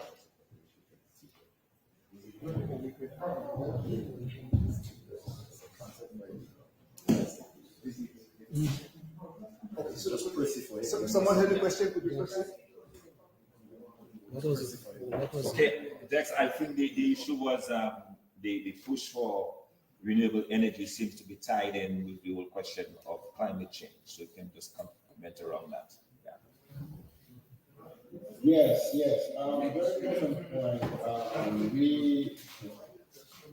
We have seen a significant increase in the temperature of the ocean. A friend of mine told me that he went snorkeling over there in Champagne, not too far from where you guys are today. I wish I was over there. And he was telling me that him and his family were having a good time, and the water was really, really hot in that area. And what we have heard from folks who study that phenomena is that an increasing sea temperature is going to result in stronger hurricanes and fires, wildfires, and all of the stuff that we have been seeing happening around the world. And certainly Dominica is no stranger to weather systems. What that means for renewable energy, I sort of touched on it briefly. If we were to identify what we are spewing into the atmosphere that is causing the temperatures of the ocean to go up. Dominica, we are driving a lot of cars and buses using gasoline and diesel. We are saying that if we eliminate gasoline and diesel and power our vehicles from electricity, in other words, you don't have an internal combustion engine anymore. You have an electric motor that's spinning your tires. We will see a significant reduction in the polluting gases being released into the atmosphere. Dominica, our footprint is very small, but if you can consider that happening in large countries like China and India and the United States and Europe, which they are all pushing for 2050 for zero emission vehicles, then we can expect the sea temperature to decrease. If we Dominica as another example, and we say, well, what else is polluting in our environment? We can see that you can see from my previous slide, about 72% of our electricity is coming from diesel. If we are able to reduce that by, let's say, 25% or 50% with the introduction of geothermal, for example, and we up the production of oil electricity from solar and hydro, then we can expect a reduction in the polluting gases that's emitted into the atmosphere. And then I would say, if you say that the same thing happens in larger countries like China, India, the US, etc., you can see how we would be reducing the amount of greenhouse gases and polluting gases that's being exposed into the atmosphere, expelled into the atmosphere. Therefore, we are hoping that we can arrest the increase in global temperatures and sea temperatures. So it's a very critical thing. I, for one, am a little skeptical as to whether we're going to meet that target, because I think we all like to drive big vehicles and fly around the world, and, blast air conditioners in rooms that we're not presently occupying. So there's work that we all have to do, and there's a responsibility on every individual to reduce our own footprint, as small as it is, so that we can start passing on those habits to our children, and hopefully we can arrest the increase in global temperatures. All right, thank you very much, Dexter. There's a lot more questions I didn't hear, but we have forgotten to take a break. So I think we can either finish up or we can break and come back, but I'm not sure if you have time to hang on. So would you prefer us to just continue here, or you want to come back? Let's go. All right. Oh, you want to take a break? All right, so we'll be taking a break. If there are other questions, we'll talk to you afterwards, and if there are other questions, we will come back. We might have a little time to do that. So let's take that break now. All right? Okay, thank you very much. So Alex, Lex, we're gonna take a break. It's 11:45 now. So we're gonna take a break, and if you're able to stick around on the other side of the break, we can probably continue on a follow-up again. But you guys yeah. So thanks, Dr. Conte. Just want to say thank you so much I'll hang around, but thank you so much for giving me this opportunity to present to the public. I think this initiative is certainly going to be one for the history books, and I admire the fact that you were able to encourage us to do that. And I'm very, very honored to present.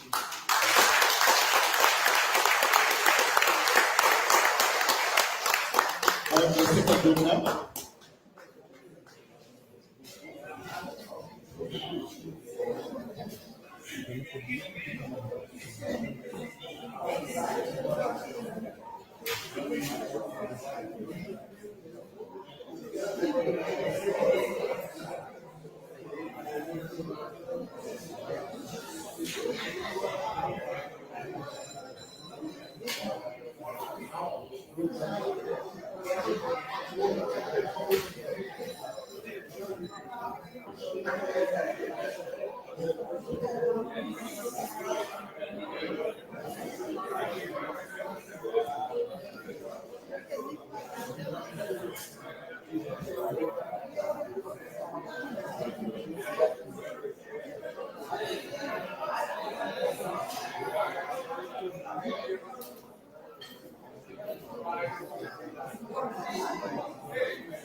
Lefty, good job. Thank you, brother. A lot of people participating online. Yep.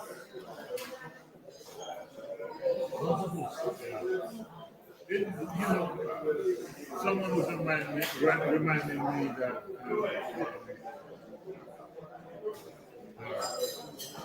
a colleague was reminding me that David, you remember you did make an argument that you don't think we should leave the economic forum, and I said, oh yeah, I didn't forget that.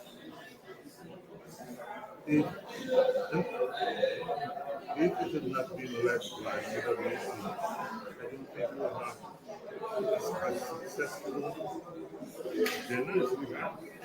Plus, participation. Yeah. that was my thought process when we were talking about it. But you know, I'm excited to see the level of interest. And I think this is the momentum just has to be maintained.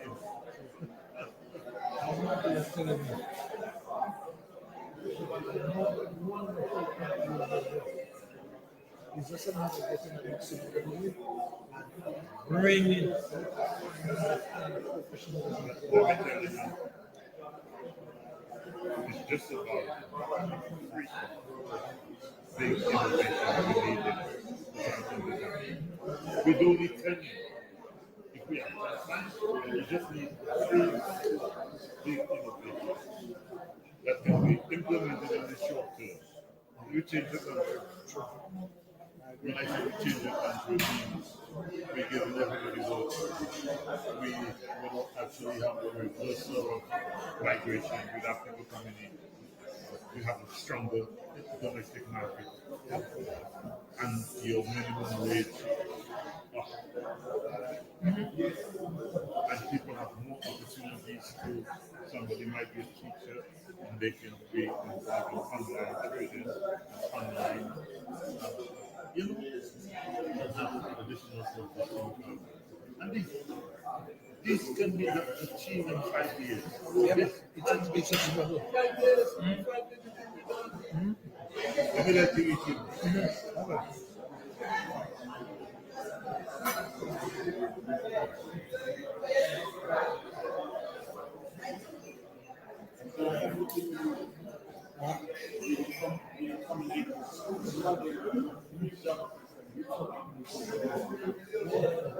So that let's get to the yes, brother. Everything good for now, yeah, for now, yeah, for now. But I want to thank you as well, bro. I see your man, you're into your job and you're taking it very serious. So, bless up. Thanks for the help.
All right.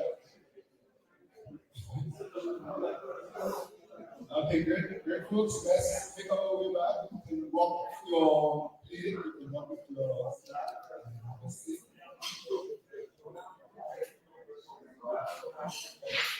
I just give those of you who have to stop a minute and then we're going to.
Okay, the last episode has been very interesting and very encouraging. To those of us who have been part of it here, and to those who have been online with us, it says to us that, I guess, I won't say start, but it's a tremendous occasion in the way forward. This was meant, although it was spearheaded by the UWP, along with ERC, which I'm also part of, the Electoral Reform Commission, it was really meant to be something that brings all of us together, that goes beyond party politics.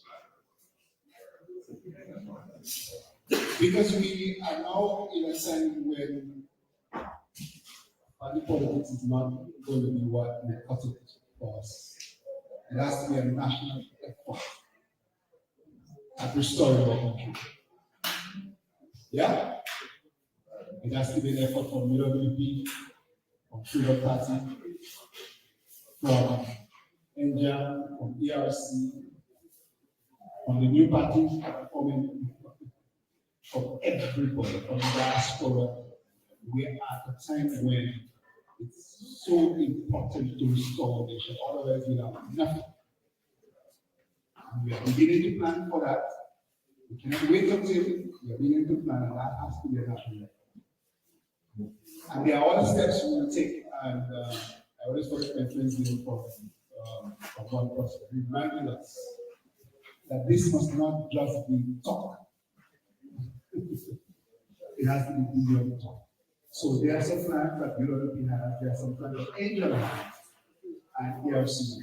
To take this beyond talk, we have to build on this into something that is prepare the country for better governance. One, and number two, in the meantime, there are things we can do. And we will do. We cannot give up hope. We have to keep hope alive. This country will do better. That has to be our confession. And with God's help, it will do better. As we exalt righteousness, it will do better. As we seek to do the right thing, it will do better. Evil will not prevail against good. Our intentions for good will prevail. And as Father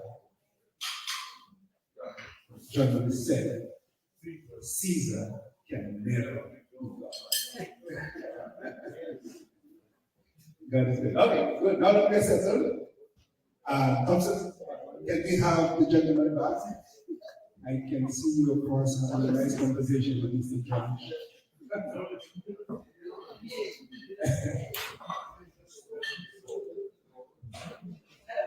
Okay, sir. Okay, give him a little break. So we'll do two things, either both or one or the other. Yesterday, we had our time was such an issue that we were not able to have a breakup sessions and the preliminary sessions that we were supposed to have. So we can use the occasion before lunch to do that. But if Dexter is available, there are some pressing questions that are still here that we want to engage on. So if he's still available, we're going to continue. The gentleman in the room, I don't know the name or idea, right? We'll start with you, and then Isaac has a question. Whoever else has a question, just raise your hand if you have a question as well. That's you, Chef Mario. Any other questions? So, okay, Dexter is there. So we will start with our brother over there.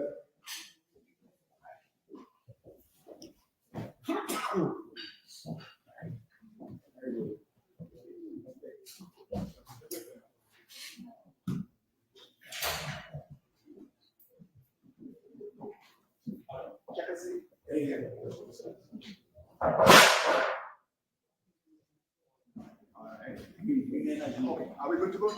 Dexter? Yes. Oh, go ahead. Good morning.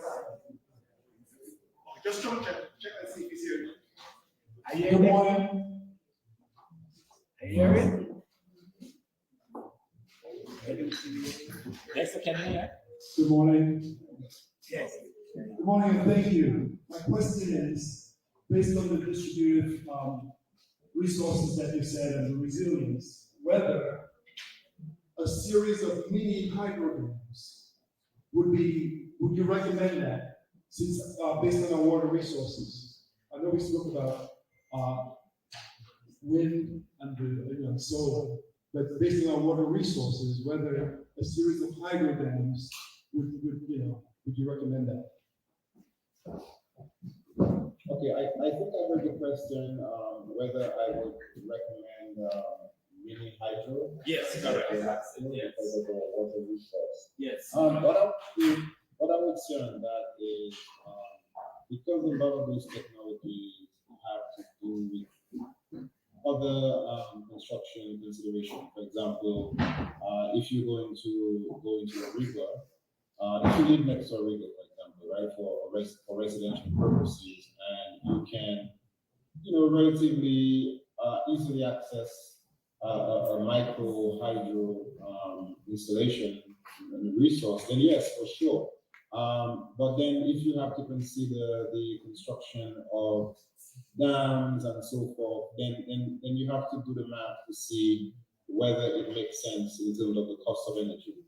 I know that, for example, in Dominica, on the residential front, if you're paying anywhere above $400 a month, and you do not have solar, that is kind of like the sweet spot. You're sort of wasting money, you're throwing money away. Because we've done work in Dominica to know that the payback period for solar, anything more than $400, you're paying back under 5 years. So it makes sense to go into solar. In terms of micro hydro and mini hydro, that is something that will have to be looked at on an individual basis. I know for some municipalities and villages, it probably makes sense if you consider the cost of transmission lines and the cost of maintaining those lines, especially after a large weather event like we saw for Maria. It may make more sense to actually do micro and mini hydro in some of those localities. But Dominica is a tricky place, you know, our topography is tricky. So I think our river resource is precious as well, so it's something that we have to take into consideration. But the short answer to that would be yes. I would certainly explore micro and mini hydro as an energy resource for Dominica. Can you hear me? Yeah, okay. My question is, and it is something that is very current right now. There has been a lot of criticism regarding the approach of the government to resolve our energy issues as far as renewables is concerned. In that, they are going geofuel. The cost implication we know it has been considerable. Many have been arguing that it would have been better had the government went with a combination of hydro and solar. There would have been maybe lower cost energy and sort of transfer of technology and training of people, etc., to maintain the system and all of that. From a professional point of view, what is your opinion as to whether there was sufficient cost-benefit analysis to make a decision, or whether the decision taken, you can, from your point of view as a professional looking at the outside, the amount that has been spent so far, was it the preferred decision? The question I heard was considering the direction that the current regime took in developing geothermal as opposed to going after solar, and whether that was the right decision. Correct. Yeah, from a cost-benefit analysis. From a cost-benefit analysis. From a cost-benefit analysis.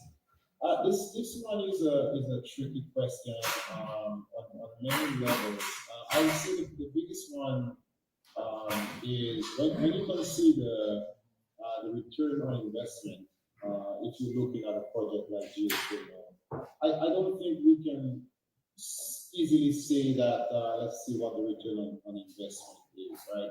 If we're looking at an international airport, for example, what is the return on investment on an international airport?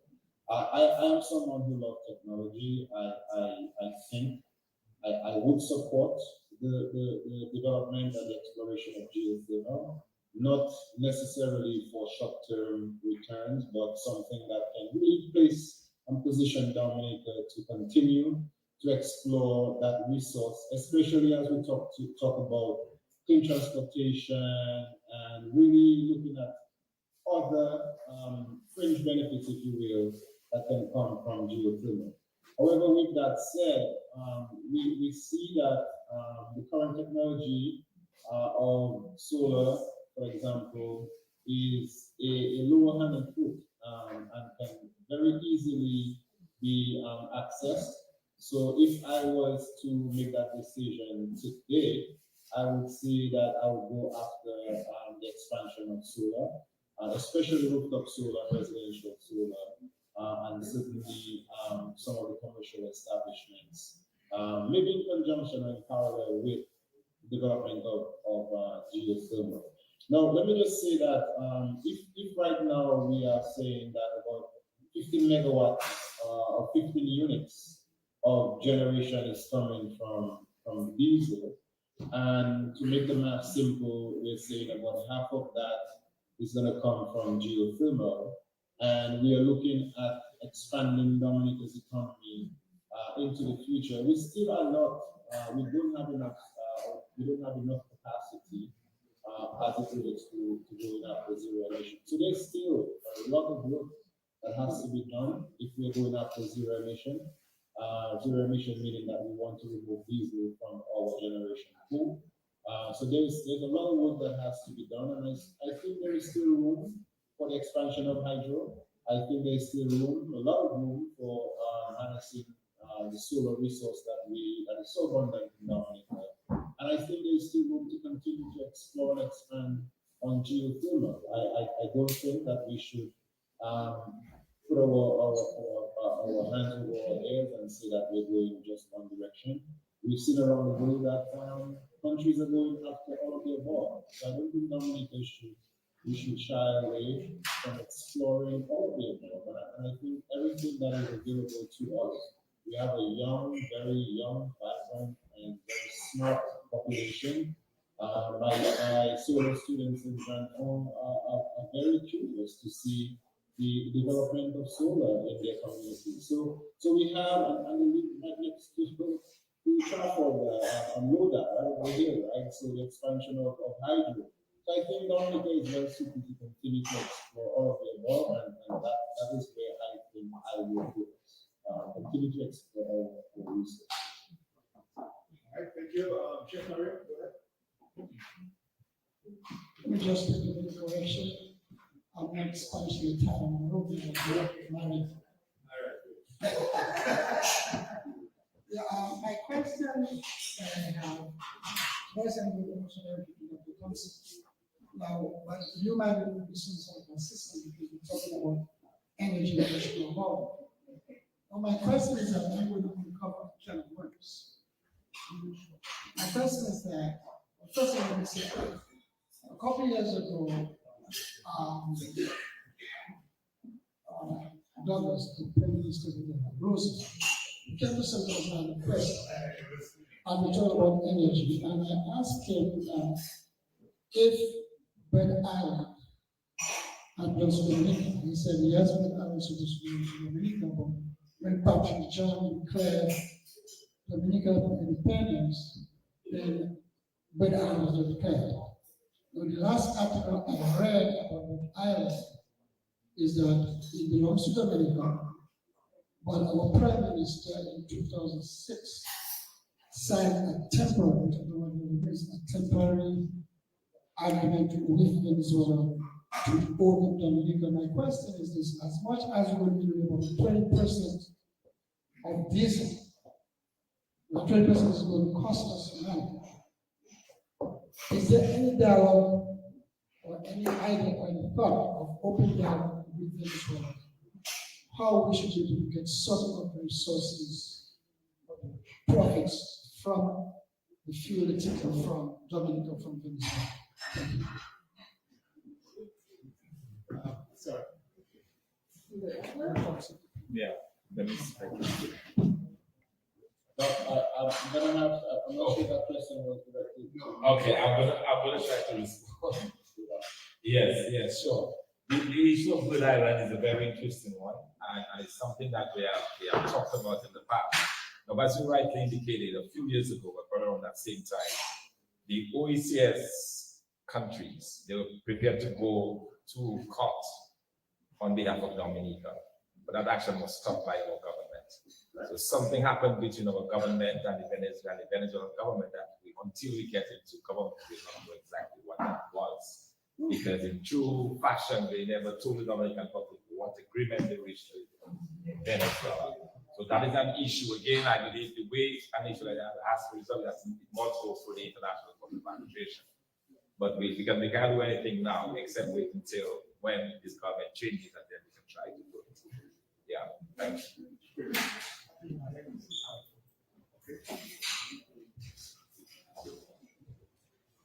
Good afternoon, everyone. I must say, I must stand there. And Mr. Green said earlier, Dexter is from his village, but Dexter and I had the privilege to go to grammar school together. Dexter, good evening, bro. And I must add to that, I listened to all the different presenters from yesterday, today, thus far, and these are all sons and ladies, but most of the presenters here are men so far. And I must say, these are our people. We have what it takes.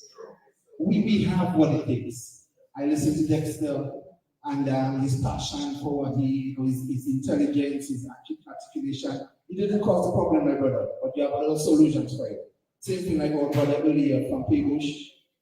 He has a lot of solutions. We, among us, whether locally resident or internationally, we have a lot of solutions for whatever the issues was created, not by us, but we have a lot of solutions within our own self. We have a lot of resources and intelligence to get it done.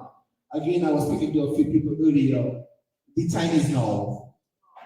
The time is now. The time is now for us to do something about it. Again, hats off to Dr. Thompson Fontaine and the other teams involved, or the other position members involved, and to overall, to we as a people who made time from our busy schedule. We have things to do. But for the past 2 days, we have been here addressing the issues at hand. So I wanted to just take the opportunity. I'm not a PRO, but I just want to take the opportunity to thank everyone thus far for being here. And those of us who are here on time. I think time is something that we need to work on. We need to show more respect for ourselves and each other with time. And all of us can be responsible for that, right? We need to start more on time and be on time, right? So, but I think overall, I just want to again salute you, Dexter, and what you presented here. And I know quite a bit about you. And again, to our brother here from Peoples that has contributed thus far. Again, I just want to say we have what it takes to fix where we are as Dominicans. Thank you.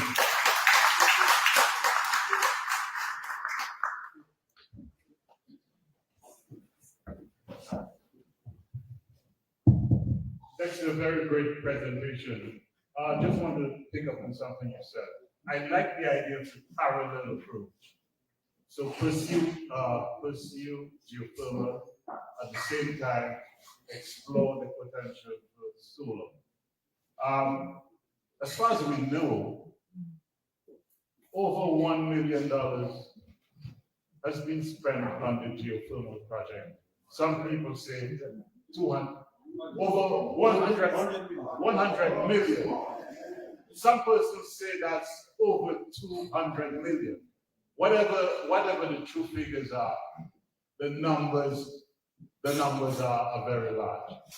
I have a question for you. Based on your experience, what recommendations would you make in terms of pursuing the parallel approach? And the question is, what would you recommend as an approach to the financial constraints? Loans are burdensome, for example. So suppose we were to pursue the parallel approach, what recommendations would you make in terms of financing that, overcoming the financial constraints?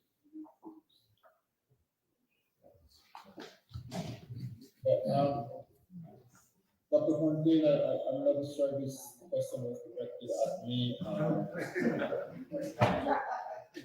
heard that what recommendation that I made to the financial constraints with the current move to continue to explore and develop the geothermal resource. Yes, that's about, yeah. I would speak.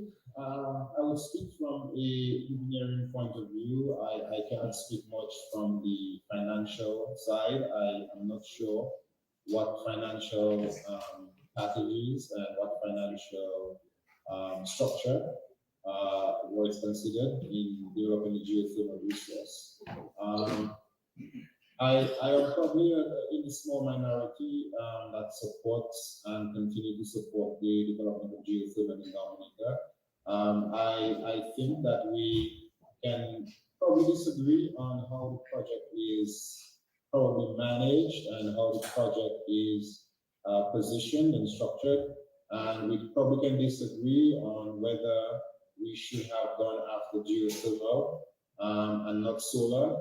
I would say that I think that it continues to be a missed opportunity for us to not develop our solar resource.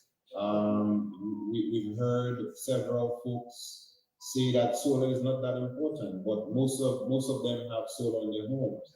So I have my family have solar in their homes, and it's quite it's an important resource to have when utility power goes down and you have stuff in your refrigerator, or in the middle of the night you get up and something happens to the utility and you need to go to the bathroom, you need to turn the lights on. So I'm not of the view that we should only seek to develop one resource and not the other. That question is probably more for Dr. Fontaine. When it comes to how do we protect, or it seems that we need to protect the existence of the utility in Dominica. If we see everybody goes solar, we utilize all the rooftop spaces available in Dominica and we incentivize folks to go into solar, then what happens to our utility? Does the utility fail? Do we need the utility to continue to exist?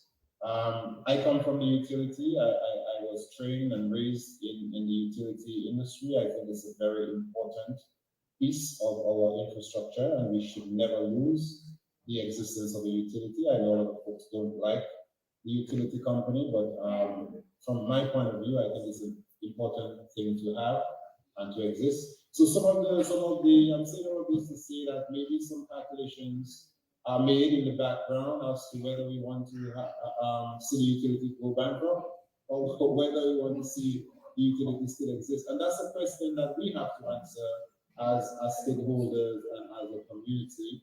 And to discuss, again, bringing the IRC, the Independent Regulatory Commission, into discussion as to what kind of utility do we want to see in Dominica in 2024 and beyond, knowing what we know about solar, knowing what we know about geothermal, knowing what we know about resilience. I think that's a question that we need to continue to have, but I would just reiterate my view that I think every possible resource is important, and we should continue to explore those resources. All right, thanks, Dexia. We're going to take a few more questions and then we leave. So I recognize you first, then Ito, then these two gentlemen here will take them. But let me just give you an opportunity to say this based on what you just said. Oh, and we must take some online questions. In fact, let's go to that first and then we'll come back in because they have been with us and there are some very important questions. But just I want to say this quickly because in terms of new technology, the structures of the economies will have to change over time, and we cannot always resist that change. So we have to get into some point a serious discussion on what needs to be done to facilitate new efforts, new technology, and so on. And around the world, that is being faced head-on with different kinds of technology, smart meters, and encouraging people to grow energy from home, or purchase energy from home, and so on. But one of the issues we have is how do we, although the cost of solar is maybe comparable, as you said, to fossil fuel generated energy, part of the problem is there's still a high upfront cost. And from the financial side, we also need to consider how we encourage individuals to make that upfront cost. But in the long run, it could be very much better. But all of these things we have to think through and work through as we consider how best to go. So let's take the online questions first, and then we'll go to a final round of questions. Go ahead. Okay, he's looking for them in the meantime. So let's take the gentleman here, and then Ito, and then as soon as the online is ready, we'll come there. I'd like to make a few comments on the question of solar energy. Solar energy needs flat land, more or less. We do not have the luxury of flat land in Dominica. At least what we have is not strong enough. Remember, the government was looking for a place to build a new hospital. They had to come back to the same spot because there was no other suitable lands close to those residents. So we have a problem of flat land in Dominica. solar means flat land and probably marshmallow lands, semi-arid or whatever. So solar on an industrial scale is not possible in Dominica. On the question of resilience, the most resilient form of energy production is the good old diesel. It can be located in a fortified building, as there is appropriate more or less. A few machines concentrated in a fortified building. Transmission can go down, whatever, but that generation plant is very resilient. Diesel is the most resilient form of energy that we've got. Talking about diesel, our friends in Guyana have discovered oil and are exploiting oil reserves. Guyana is part of a single market and economy. So we in Dominica can say we have oil reserves as part of a single market and economy. They want to build from their oil resources oil refinery. That is where the governments of the Caribbean can come together in the building and have shares in the building of the oil refinery in Guyana. Dominica put in a 40 million US. St. Lucia, Grenada. This is what the single market and economy is about. Thank you very much.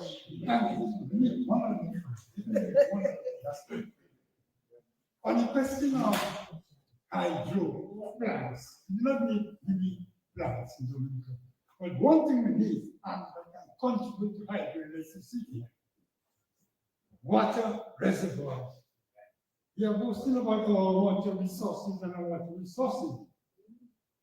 But we have to be able to withstand 6 months of drought.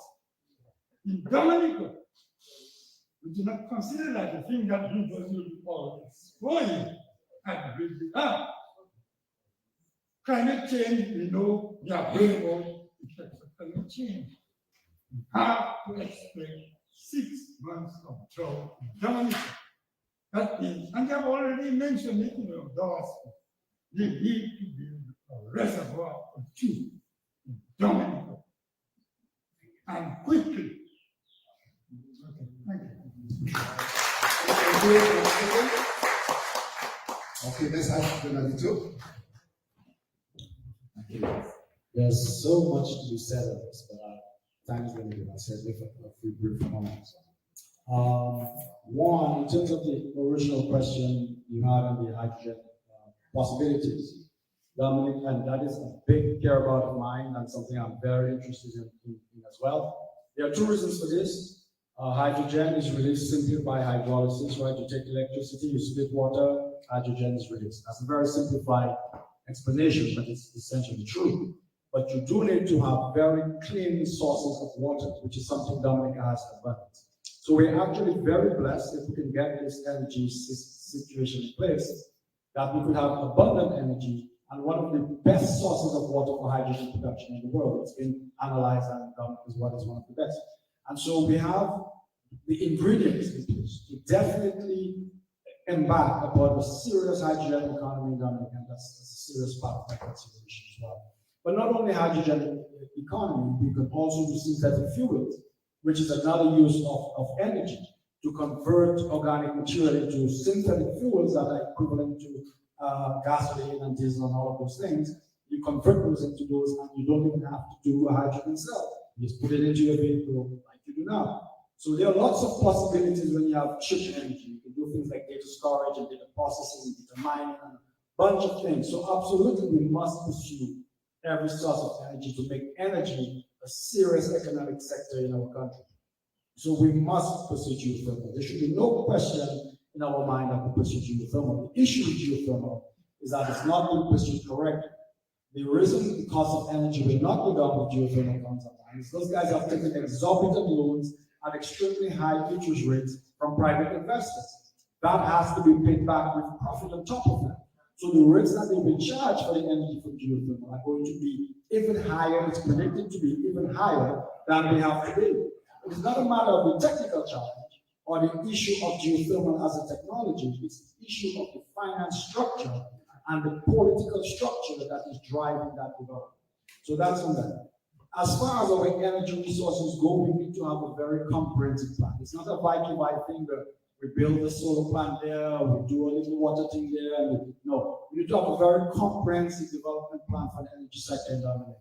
Because what we need is a distributed grid of renewable resources, micro, hydro, solar, geothermal, wind energy, wave energy, mechanical action energy under the sea. It's not an issue of energy generation, we're full of energy. It's an issue of energy capture. And with a comprehensive plan that can be done, the technology exists. And you made a comment earlier that the cost will not come down. I have to disagree. These are technology-driven things, and all technology costs come down over time. If you look at computers, if you look at the cost of PV cells, photovoltaic cells, they are now cost competitive with diesel generation. And that curve will only decrease as we do. Because it's human knowledge. Human knowledge finds ways to make things more efficient and cheaper over time, and that trend will continue. So we can do it. The matter is, do we have comprehensive plans in place that understand how to implement a distributed grid? Well, and I have to do this with my friend. The worst thing we could possibly do is set up a big diesel plant in one location, because that's once that goes down, the entire grid is down. So you want distributed sources of small grids, local grids that are interconnected to have resilience. That's the things that we have to do, and that's the approach that we have to take. Unfortunately, we don't have the leadership who cares about, or frankly understands deeply enough what is to be done in a comprehensive manner. Thank you. We'll get to other questions. But there's a lot to be discussed in this area. But just to say one thing, I remember a couple of years ago, maybe 10 years ago, when the company is now sold to government, but the Canadian company that owned it, they owned the Barbados Light and Power, and they also owned the Dominica company. And I happened to be having a flight with him. So while I agree 100%, and Dexter, that's agreeing with you in some sense, but while I agree 100%, the exorbitant cost for geothermal is a huge problem, of course. But from way back there, they said to me, they expressed interest in the geothermal plan in terms of doing one. They said to me clearly, it's because they expect the cost to fall. They didn't expect that with a small plant. So the only way you're going to find the cost falling using the current technology then with geothermal is if you produce at scale. So if you're talking about producing enough to sell to the river islands and so on. But if a small plant, as they do it next year, would have to agree with you that you don't expect that. But there are other benefits. There's benefits of sustainability, there's benefits of resilience and so on. It's a 10 megawatt plant. But technically, it's possible. Just half of them. Yeah. Okay. Thank you very much.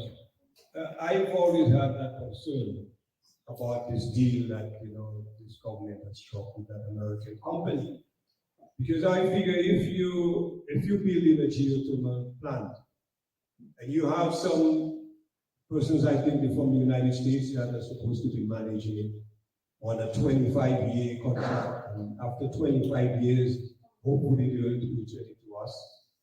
But I imagine within 3 to 4 years, they would have recouped whatever they invested, and all the rest is gravy. And by the time that 25 years comes around, the equipment would probably be maybe even obsolete, and you would have to get all new equipment. So at the end of the exercise, I look at it as a loss. Every way you look at it as a loss. I believe Dominica should be managing that geothermal distribution of the plant. And whatever it costs, we should get out of that contract with the American company.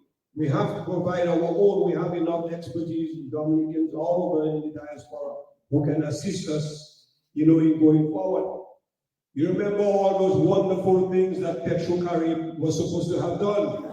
Did we see any of it? Nothing. Electricity has gone up, everything has gone up. So I believe that in other words, why are we building a 10 megawatts geothermal facility when our daily consumption here is about 18 to 20 megawatts daily? So we're building something right now that is not even enough.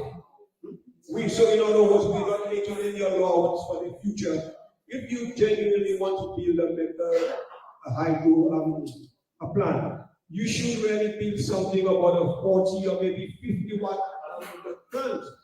But 50 watt, 50 megawatts plant, but coming up with a little 10 megawatt plant, which is just about half of our daily consumption. You're not ready yet. Thank you very much.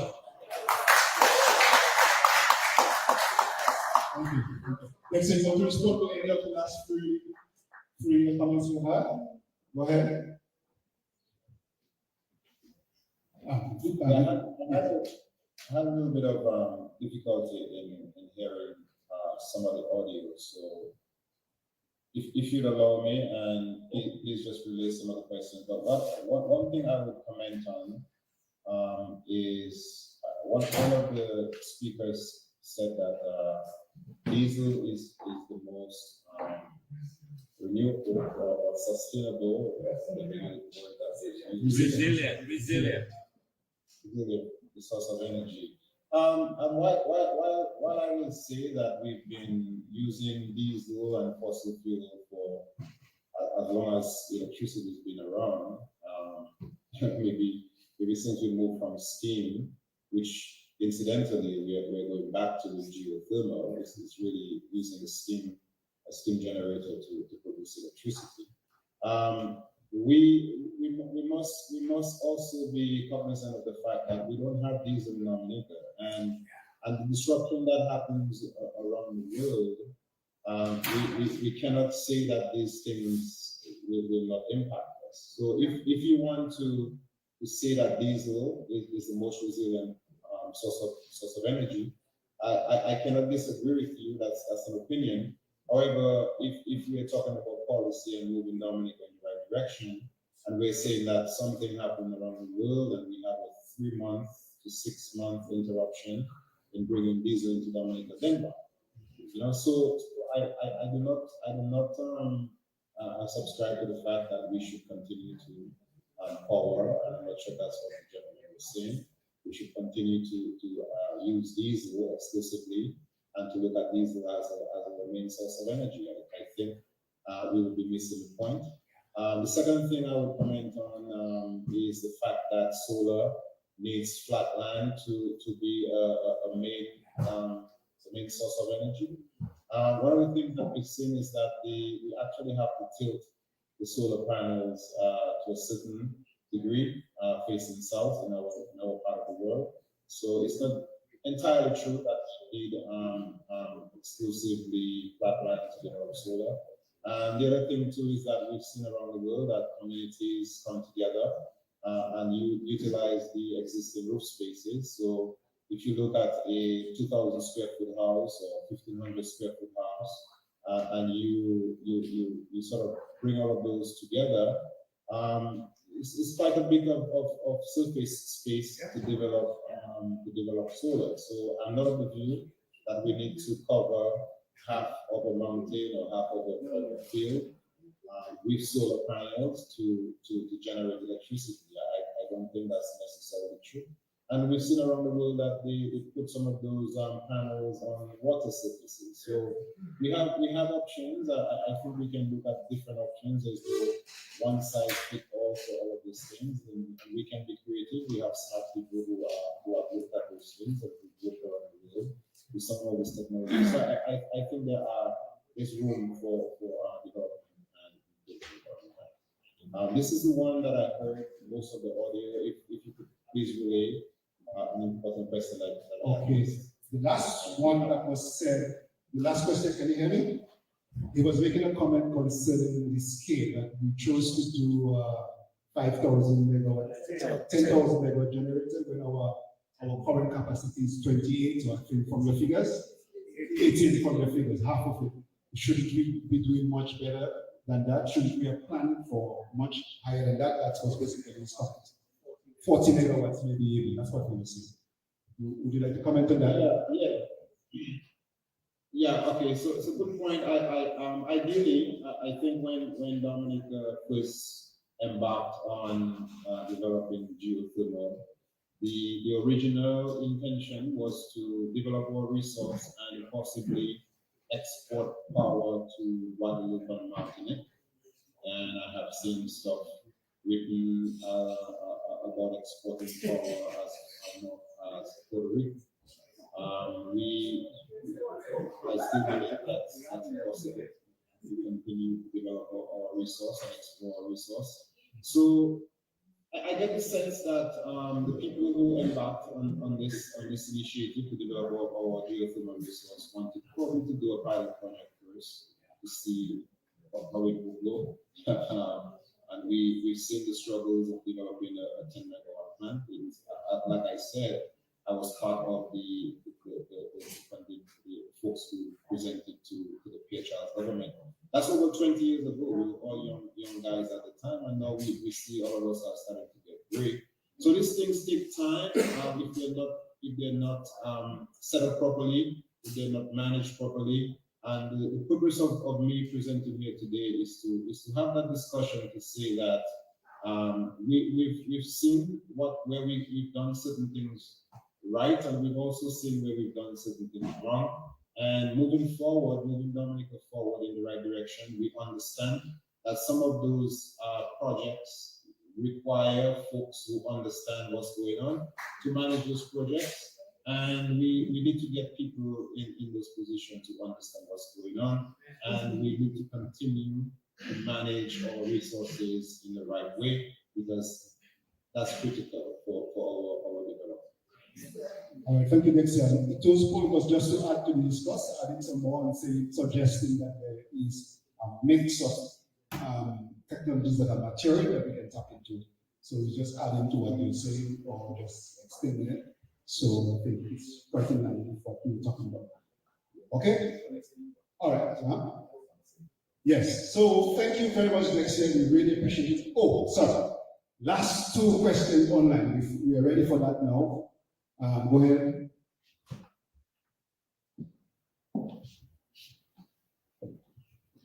All right, we have two questions, well, more than two, but in the interest of time, I'll just ask two. One person is saying here, this supersedes my previous post. I guess that's something she's referring to. Given the tendency for the projected increases in the severe weather patterns to include hurricanes and floods, and the fact that most transmission and distribution networks are not fully insured, the question really is to you. What recommendations or suggestions would you propose for hardening the transmission and distribution network in Dominica? So that is one question from someone listening and watching here. And another one in terms of a comment rather than a question. Let me see where this pull that up.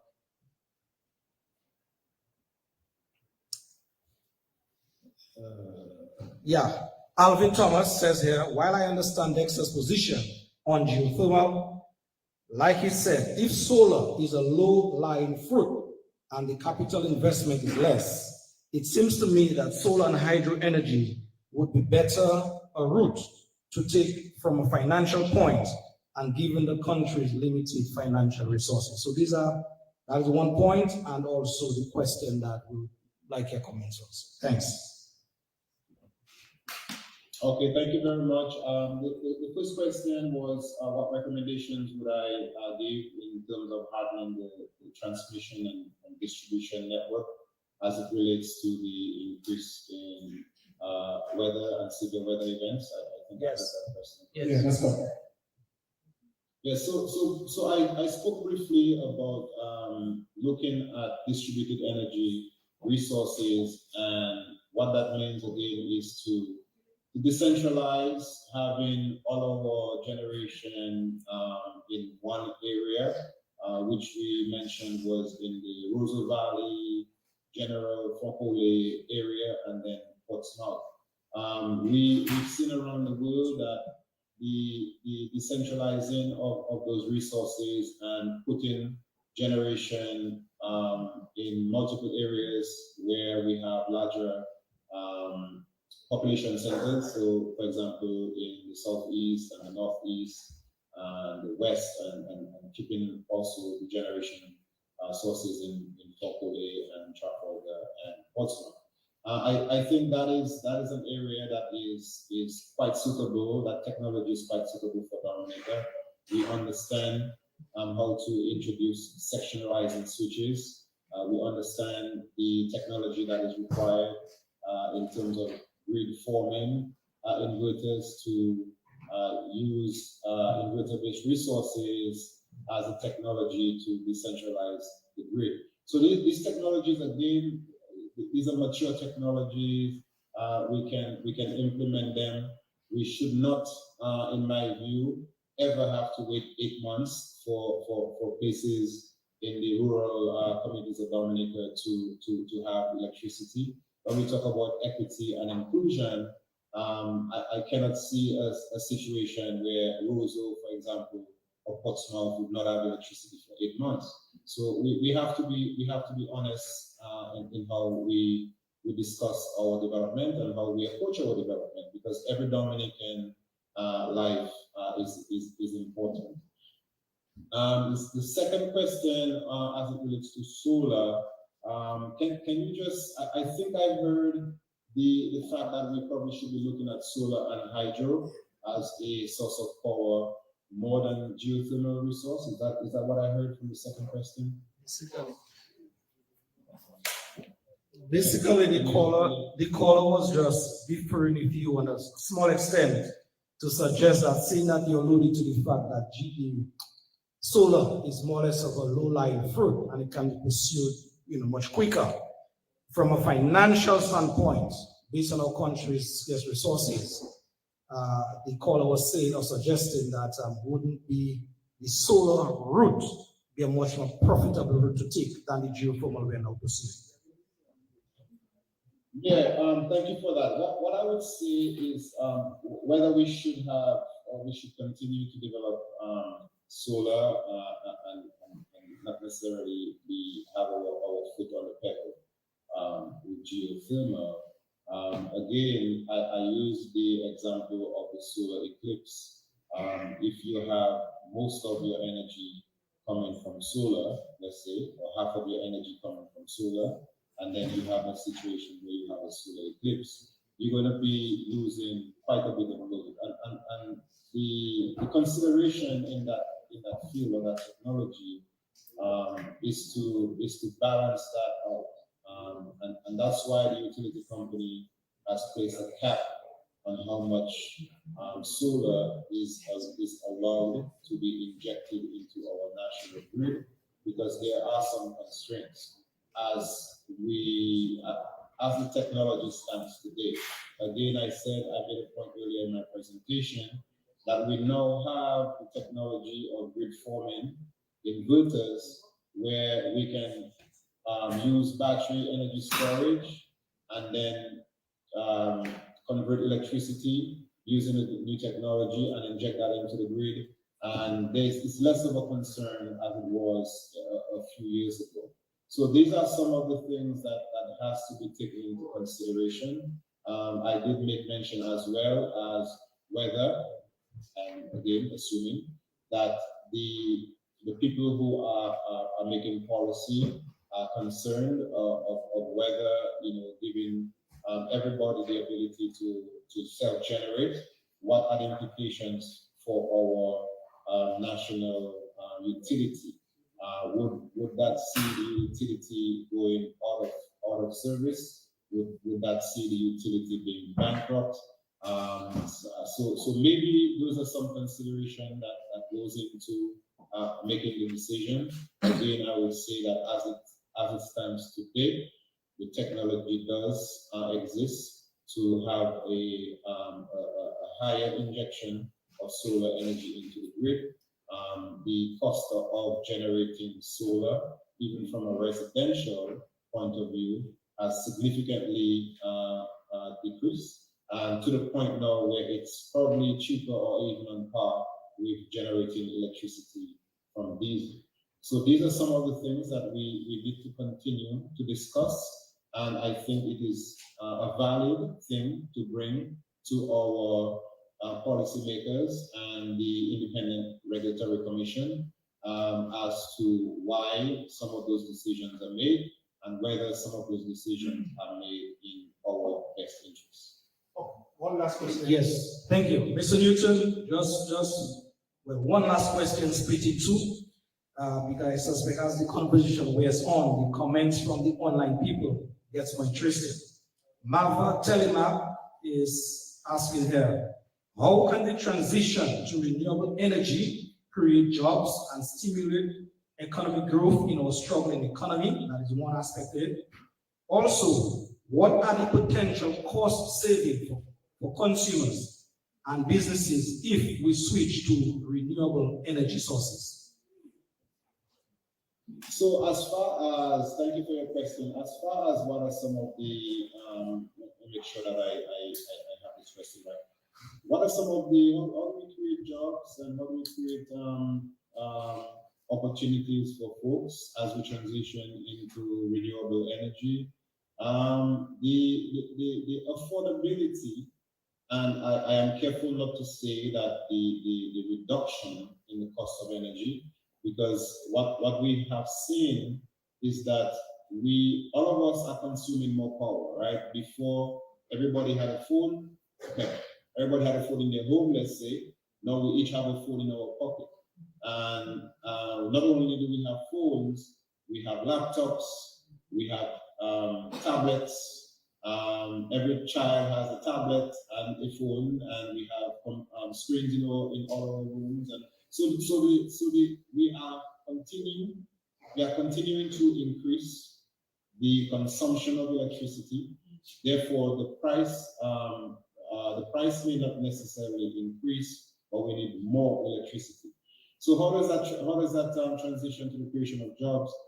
If we make electricity more affordable to, say, less companies that are able to manufacture in Dominica from more affordable and more available geothermal and more affordable and more available solar and more affordable and more available hydro, then of course Dominica will be more attractive to industry and commerce.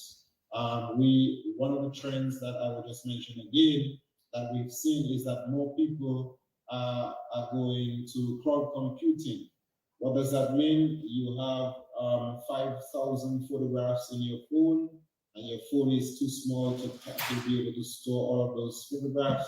So the Googles and the Apples of the world, they take your photo and they put it in the cloud.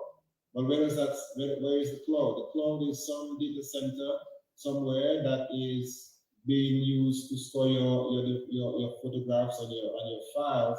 And we have seen that the cost of electricity and the cost of running those data centers are now becoming a huge consumer of electricity. Dominica is not isolated from that. We will continue to use more electricity, and therefore we will be requiring more energy.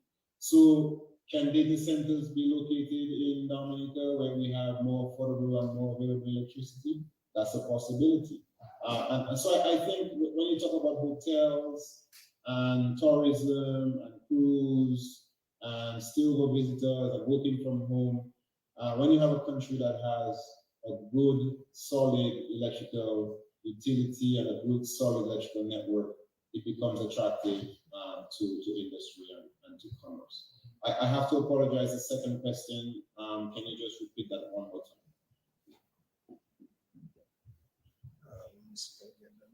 Okay, the second leg was what are the potential cost savings for consumers and businesses if we switch to renewable energy savings? What are some of those that can be realized? I would say in terms of the savings, there is I'm going to use cost in terms of air quotes. There is a cost to losing power, right? If you are a resident and you're losing power, you're not able to continue your work or your life as is. There is a cost. So if we have a steady supply of renewable energy, whereas you may not see a decrease in your electric bill necessarily. The fact that you have to pay to install, let's say, rooftop solar in your homes, there is a cost. But the net benefit is that one, you always have electricity, you're not losing electricity, and the fact that you own your system over time, you will not necessarily see an increase in the cost of your energy. Whereas you might not see a decrease in your cost, you will not see an increase in the cost of energy.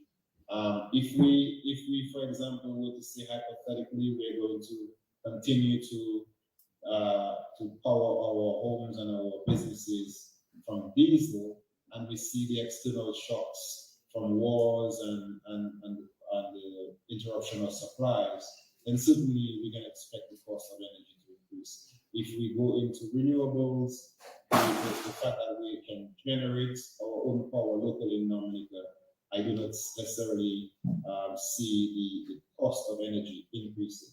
So my answer really is that the cost savings would be in the avoidance of increasing the cost of energy to consumers and to business folks as they transition into renewable energy sources. I hope that answers your question. Well, Dexter, just to give one example of that quickly, last week it was raining, and I lost power. So I couldn't do computer work because I was online doing some work. I said, well, fine, I could have always switched to doing some woodwork. Those of you who know me well enough, I like to do woodwork. But I couldn't do that because I had to back up power. And I said, fine, I could cut my lawn. And I couldn't do that because it was raining. So I could see. But that's a whole day gone. I just had to sit down and wait. A whole day gone. That's. If I had backup power, I would not have lost that day. Does that help, sir? All right, Dexter, thank you so very much. I'm sure there's more we can say and discuss. Thank you for giving me the opportunity to present you today. I must just say that the views that I expressed today and the opinions that I expressed were solely mine. It does not reflect the views of the Department of Energy. And I am very happy to follow up questions. If you may have any follow-up questions, just please reach out to me, dxtnewton@gmail, or you can send me a note on WhatsApp. I'd be glad to continue the conversation. Thank you very much. Thank you very much. All right. We could go into the plenary session, but we have lunch. If lunch is ready, we could do that, or we could take half an hour to discuss some of yesterday's events. Do we know whether or not lunch is? It's only 1:30. 1:30. So we have some. Let's go 20 minutes. Okay. 20 minutes. Okay, so let's do 20 minutes of plenary. What I will do, because all those who were not here yesterday, let me see them. Okay, so the majority of us were here yesterday. Okay.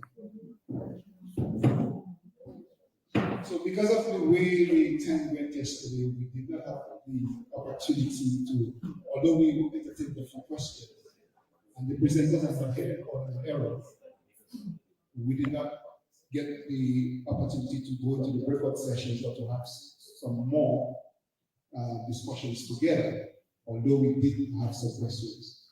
So we want to begin to do that.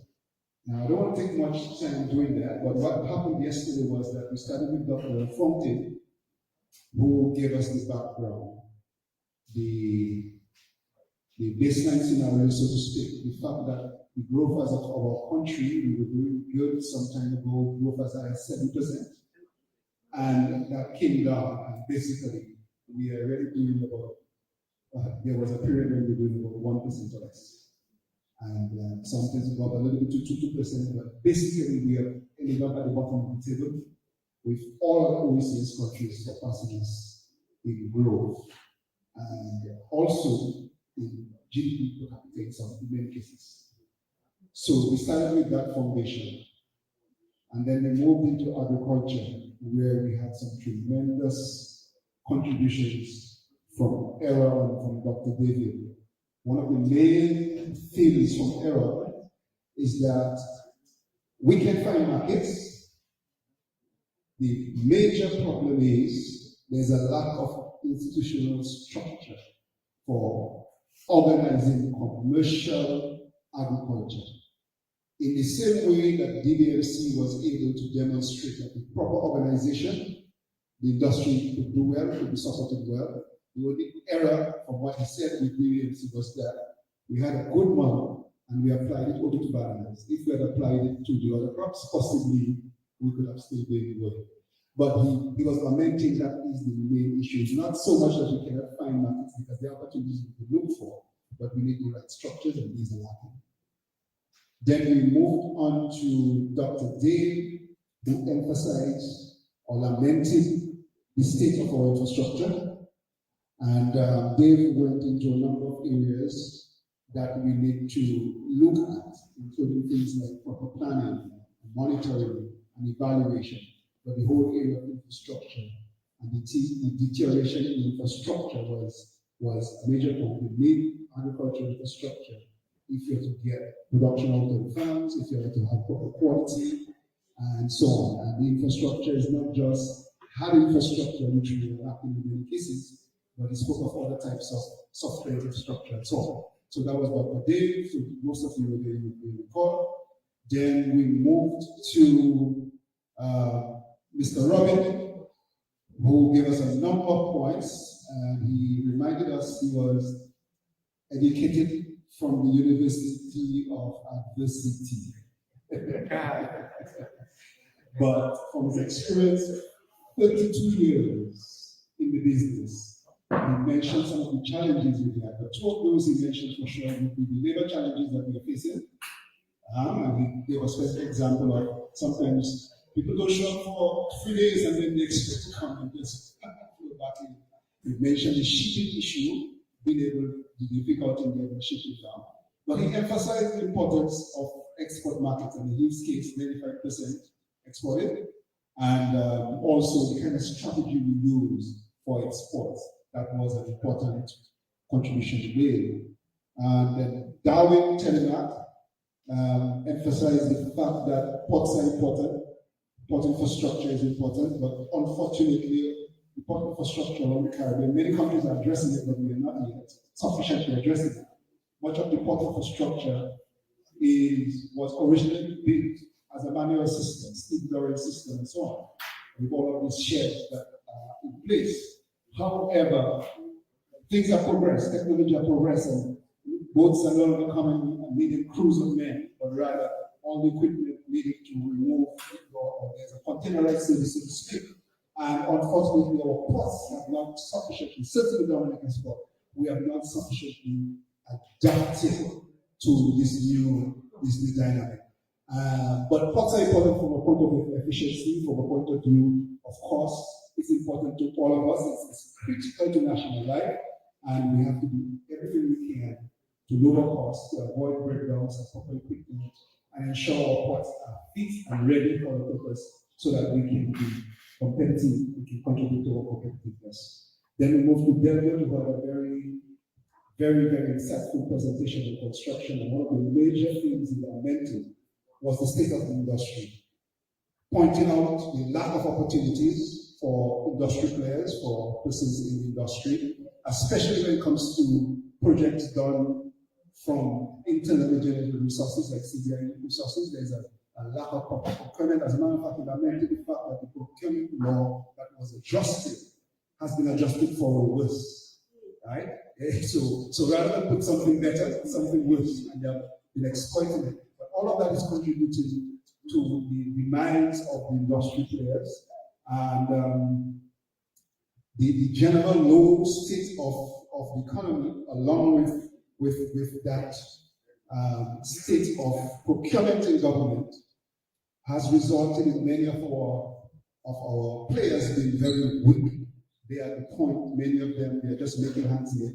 They have to go on to take marginal projects, even upset below cost projects, just to go from hand to mouth, just to make ends meet. But they have been put in a very precarious situation.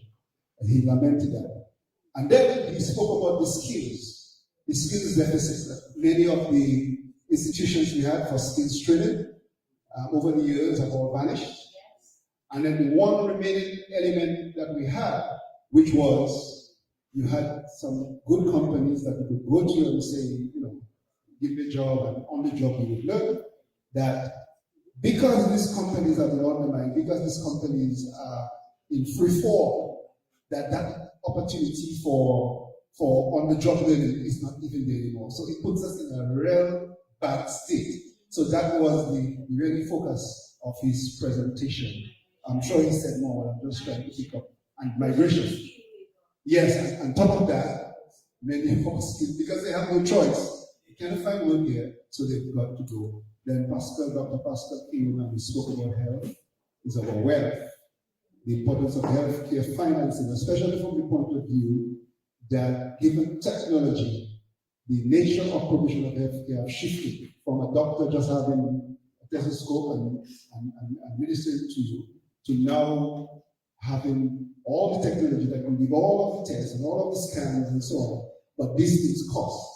And therefore, it becomes a burden on some people, and some persons in the audience emphasize the need for healthcare financing, which has been spoken about for a long time, but hasn't come to pass. He also mentioned the importance of our mental health as well. So that was the main points. Security, right, yes. Insurance, national insurance, right. That was emphasized by him and somebody else, I think, our lady over there emphasized that as well. I missed the tourism guy, yes, the guy from tourism, that was Henderson, mainly focused on our product. We have a good product, but it is not the same as Barbados. It is not the same as Antigua. We have a product that is great anyway, and we've got to put systems in place to continually improve our product. There was also a contribution the night before from Sam, and he made a very important contribution, which was the trends in the tourism industry is such that hotels will continue to be important, but increasingly there is a focus on experiences in small hotels and boutiques, and there is therefore that opportunity for us to look at that and ensure that our people with smaller hotels and boutiques can be right. And there is an example that there are times when people check into his hotel because they were somewhere else, and because the service was not right, they would check out and come to him. So we've got to fix that by ensuring that our boutique hotels or small hotels, there's tremendous value there, but we've got to invest in ensuring that develops and that is capable, that we can provide a world-class service even from our smaller operators. And there was a very important contribution from the floor. There were several contributions from the floor, as I mentioned this morning, from that now. What's the name again? Yes, that Melvin made some contributions, and there were lady from our whole area made some contributions in that regard. But clearly emphasizing that we've got to do what it takes to help our people and to move forward in that industry. So that's a recap for those who were there, and just a recap for those who were there. So that's what we discussed. So let's have some questions, some contributions. Not with questions, I wasn't represented, but some contributions, some questions. Myself, I'm here. Thompson is sitting here. Others of us can contribute to the discourse. Okay, I saw this lady's face, and then we'll go with Thomas. Go ahead. Good morning, everyone. I'm Miriam, is correct. My interest about coming here was kind of twofold. One, what I'm looking forward to see this about thing is a new approach to our development in Dominica. And two, better myself in terms of I can do having a very small business. I'm a retired person, I retired 2 years ago. So then I still have the vision that I can do something for them. And instead of sitting at home, I'm still relaxing. And it's a good back in the morning. I feel like I can otherwise. The theme for the summit It's very tiny. And because my background is teaching, we always do that every single way to see it makes sense, so they get concept and then conceptualize movement. So you're thinking of coming here and running on to get something else from what you're doing. Let's just come in at a nice start and a nice finish. You can do all the things on positive. I'm not economist, I'm not a context. I'm going to give you about the whole Mr. Going for black people. I know back and neck and the chicken right in the shop. And what I knew before from the liquor that you have is totally different from what you see now. So that's where the revival comes in. Because I'm sure what we knew from nothing we had. There's this plenty of things happening. But there was always something already in place. But what had happened to what was already? That is all important. So let's get this solid was important. Transforming what you had already into something else, bigger. We are not making bigger, it's smaller. Now the objective is the way forward. We have the resources available. We have the people with the knowledge available. All of us here have something that contributes to the biggest effort there. And as I recently said, when you leave effort, it's not because you're coming. It's the Holy Spirit that sends you there. I have a business like seminaries and said like to pay that. Okay? But I realize it's more important and thank you very for the job. Encouraging what I need. Okay? So then we come there because we have something to offer Dominica. And always I always said to do something like that. It is not the thousands of making difference for you. When just came on the there were thousands of people there. Only 12. You know Judas, they were getting us. Okay, only 12. You have got the whole multitude of only 12 people there. And we felt the back. That's why today we can see one cross. Okay? Let's do something in motion. What message are we going to send out when we leave here today after 2 days? Bear in mind that the government is going to listen. Oh yes. And maybe somebody in the listen for them. I'm not too sure. Anyhow, they will take the very same ideas. The very same document they have about the short ideas. No panic, yes, ideas, no video. The empty just said. So they're going to take these ideas, which they're acceptable ideas, and they're going to pile this time. These are things that people with our leadership skills can always do, but remember, they don't have that skill. Okay? So I'm saying that we can take these ideas, they will take ideas, they will sugarcoat it, tell it wrong, and make it that there's not from there, but it's from there will be taken. Now, what are we as individuals going to do? Remember, I keep on saying, one of our weaknesses in the opposition is that there are things we can tap into their name and tap into. And we have people on the outside that help us. I don't have to do prayer for days shots or do something else to pray. If I can get somebody to tell me, okay, I will sponsor for you. I am sure that like why women they like football, they like cricket. Because I don't have to wait for them. If you see I'm visible doing little things, I'm not waiting. All right, I am sure I can pull people to do things that don't have their sponsor. I did that this year, I did that there. Little bit of it, but they will see I am doing something, I do that millions, but I can do something. So what I'm doing as individuals, like Mr. Kobe, 22 years of hardship. He could have said, I'm fed up with that, but sometimes says to me, sometimes you says to me, when they get maybe whatever the government send you to get me, you feel sorry. But you still keep on going. All right? Are we going to do that after we leave here? I don't think so, but we'll have to stick to that. I will say right there when we finish that. Government will never use these recommendations. Hence, how do we do this? I think accelerate rate, right? Can this can those present a paper to government? When we have to present a paper, and so that's the way forward. My boys, my girls inside there. If you cannot do the job, you can always right. Thank you very much. So she's a very person. But let me just say one from representing India. I think I mentioned it, but we will be working with UNP and all airlines once it's part of this freedom and anybody. But we've got out of this, and there'll be a lot more we have to do beyond what we did, is to put a national paper for development. I was speaking to Dr. Mitchell this morning, and he wants to contribute the people that are looking forward to that. I am very much willing to be a big part of it. We have coordinated that, we have put that together. So we're going to take action. Just wanted to show you. All right? Okay, go ahead. Okay, sorry, let's take Thomas and then we'll take my brother. Thank you. I just want to thank all the presenters. I left in a high yesterday. really a very inspiring time.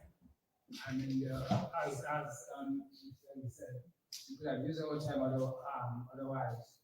But I think the time we spent here yesterday and today is really worth it, and I'm sure the country will benefit tremendously from it. I just want, I think that's a good segue from your comment about the national development plan, because Thompson gave a very good presentation yesterday, but his main metric was real GDP. And I being a social analyst, think that this is inadequate for us to have a sustainable development. We have to bring the other indicators into account. Poverty reduction is a major area. The last time a poverty assessment was done in Dominica in 2009. And there is very little appetite to do anything as it relates to that. We don't even know what our unemployment rate is in this country. Population. All right. So we need to bring in things like well, now the main thing is multidimensional poverty indicators, which talk about not just GDP and education level and health status and so on, but the whole discussion of inequality. You know, disparities in Dominica is stark. Some of us are getting along, but there are others who are widening in this country.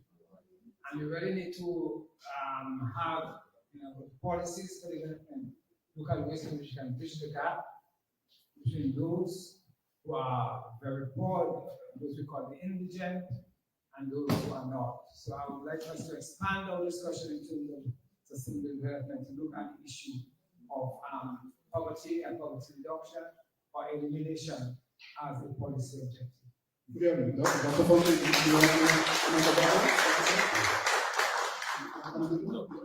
Okay, let's keep going there. We have this gentleman here.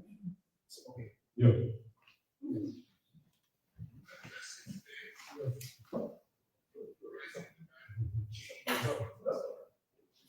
Yes, I'm very happy and excited to be here. This is my first time attending the summit. And I heard a speaker said yesterday that he has went to the University of Adversity, but I went to a University of Observation. So while I'm here, I'm looking at what's going on here. I see I'm a diaspora, and I'm also call myself a Dominican. Dominican means I'm a Dominican, and I'm also American, but most of all I'm a Dominican. Pretty good. So I have one question, and I have a few comments. I have a question, a few comments, and I also have a slogan. I would like everybody to say that with me. We have done it before 3 times. We have done it before, and we can do it again. We have done it before, and we can do it again. We have done it before, and we can do it again. How do you guys feel by saying that? So which means we cannot be here just doing talk. We have to do the work also. So this is why I'm saying words are very powerful, because with words it can motivate you. Those words I just mentioned a while ago can be a catalyst to make the people change the way of thinking.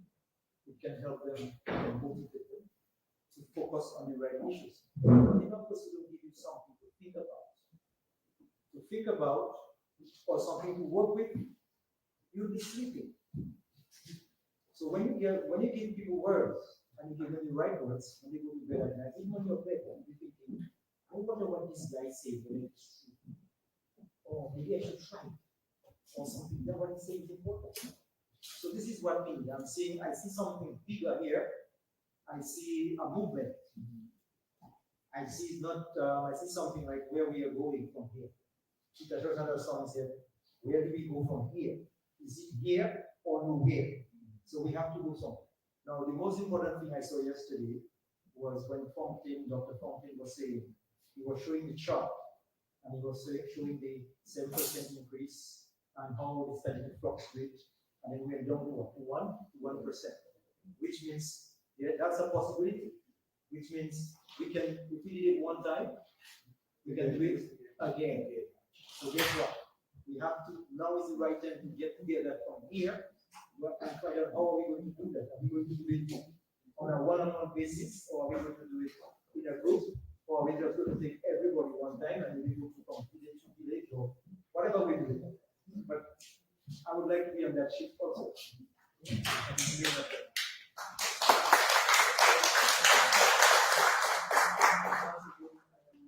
Very excited to be here, and I wish we could have more of these things. So I'd like to know, is that going to be a one-time thing, or is that going to be an annual thing? Is that going to be a weekly thing? So, Dr. Fontaine can tell me.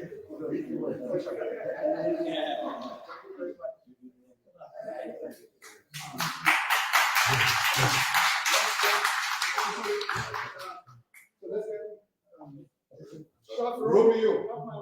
Yeah. Romeo said, my friend, and then we have our other friend. I have observation, and of course, the president is still there. I don't know if anybody has noticed one thing. I've been looking at, and I'm an analyst first chapter. And from the time I left Dominica, for years I've been saying, boxes go to maintain my siblings because I have one to go hungry. And when the company was in Dominica, and I can't be avoided, it's because of the system that shit goes back. I was explaining again in the 6 years ago, this money. But have anybody ever noticed? I don't know, I travel 6 hours a week. I have never seen a dog build, I don't know what they call it, contractors from engineers. But I've never seen a dog build from left to right, or from south to west, or from south to north. It's always from east to west. You ever notice how a dog is turned across the swells? The dog is this way and the ship is this way. So when the swells come, take on the whole boat and rocks. You guys do the opposite way. That's my observation. Now, if the boat is lengthwise, the swells comes from the west. It comes from under the boat, and the boat will just do that. But the way it is, the boat won't just that. Have anybody ever noticed that on the dog that way? So the country. I've never seen a dog build that way. So the country. And then the water there is very shallow. And you get more swells when in shallow places than in places. All dogs ever see have been lengthwise. This one is built crossways. So when the ship dies across the dock, it dies this way, so the swells come underneath and just rock the boat down. Have anybody ever noticed that? So that looks like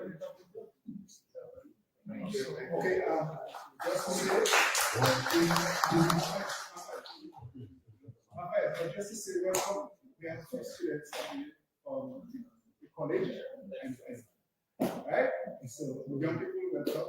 Good to see some young people.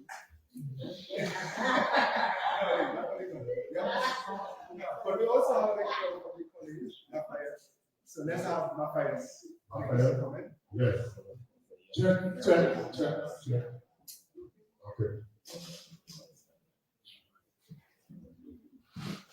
good afternoon, everyone. Very late. Yeah. None of the participated because very well. Yeah, but one question I wanted to ask you, I think that was addressed in terms of what vision have it implemented for one reason. If push comes to shove, be in a position to implement all the ideas that we actually about. What vision do we actually have for Dominica? I would say within the next 10 years, 15 years, how do we see Dominica? And I have just a question in terms of we appreciate what we have now, right? In terms of it's not yeah, it's not it's not best. But I'm sure there are some elements of our society and of our reality that we are satisfied with. Okay? So if we intend to pursue all of the ideas and the policies and programs that we have actually discussed, what are we willing to actually give up from what we have now, or what we actually enjoy now? For case in point, I think it was told, who said that Mr. Raphael, he mentioned for the approach to tourism, right? Experience tourism. Yeah, you got correct. We are not successful. What experience will we actually be delivering to tourists in the future? Right? Is it just an experience that we have now that we call an experience in terms of our culture? Okay? I don't know if anybody addressed the importance of culture in the previous presentations. But we have to, because our culture is who we are. It makes us distinct as Dominicans, right? The Dominican is not just calling the people important or the Dominican airport and have the sense of Dominican, right? There's something that distinguishes you as a Dominican. Okay? So we have to ask ourselves, again, if that will not be element that might be in or might be threatened in terms of when we pursue this or the policies. I say that again because I think not just for complement back on that one, but I think there are so many indicators of economic development of government. It's not just the GDP, right? You have improvement in welfare, right? Human welfare. I mean, if you are really low, for example, the rich, but it's constrained by all the street problems and societal issues, etc. Okay, so we have to. In other words, we have to have a holistic approach to whatever developmental projections that we have for our country. Another thing is the demographics. Have we appreciated that we very well may have a demographic realignment in the government, and how is that going to actually improve on the stability of society? Another thing, the one is the very dynamic place nowadays, right? We have to look at the externalities, right? At the external constraints that may or may not impinge upon whatever person we have. Right? That also has to be taken into consideration. I'm always saying that story. Okay, so thank you very much. And just to say, and Thompson didn't comment in a while, but 1 second. But just to say, Thomas' point and your middle point was very important. And Thompson may comment on that. But clearly, we know it's not just about GDP and the other things. We didn't directly score national vision, but it was implied. But in a proper planning process, all of that will be addressed. So when we spoke about doing a proper document, we take inputs from there. We had to focus in a few areas of necessity because of the way we were doing this. But in the wider document, we take account all the points you raised. So thank you very much. Let's go to hold on. Let's go to. I don't have the name. Sorry. Okay, after her. Okay. After her. Okay, go ahead. Okay, that will have to be the last question for now. And then we will have to take you if we have. Okay, you'll take the question, but we will have to go for lunch because we have other presenters. Okay. Again, thanks so much for another opportunity to say something about what I'm really passionate about in Dominica today. And this is tourism. We had agriculture, and now we have tourism. Although I find the two should link in any way, shape, or form. But my mother would say, mon père vient, mon père j'aime. Can any one of us here tell the difference between then and now when it comes to our cultural heritage? And that is, I'm going to say it myself, we are noticing that our language, the patois, the Creole, is slowly leaving us.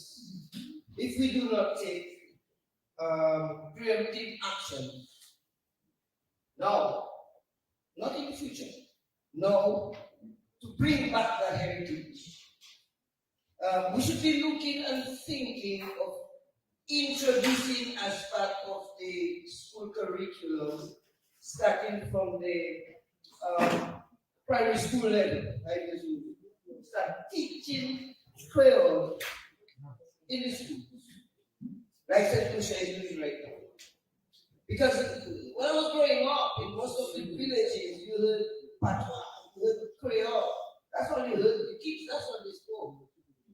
And today, if you say a patois word around Dominica, the majority of the students or children do not know it. Clear evidence that we are losing this.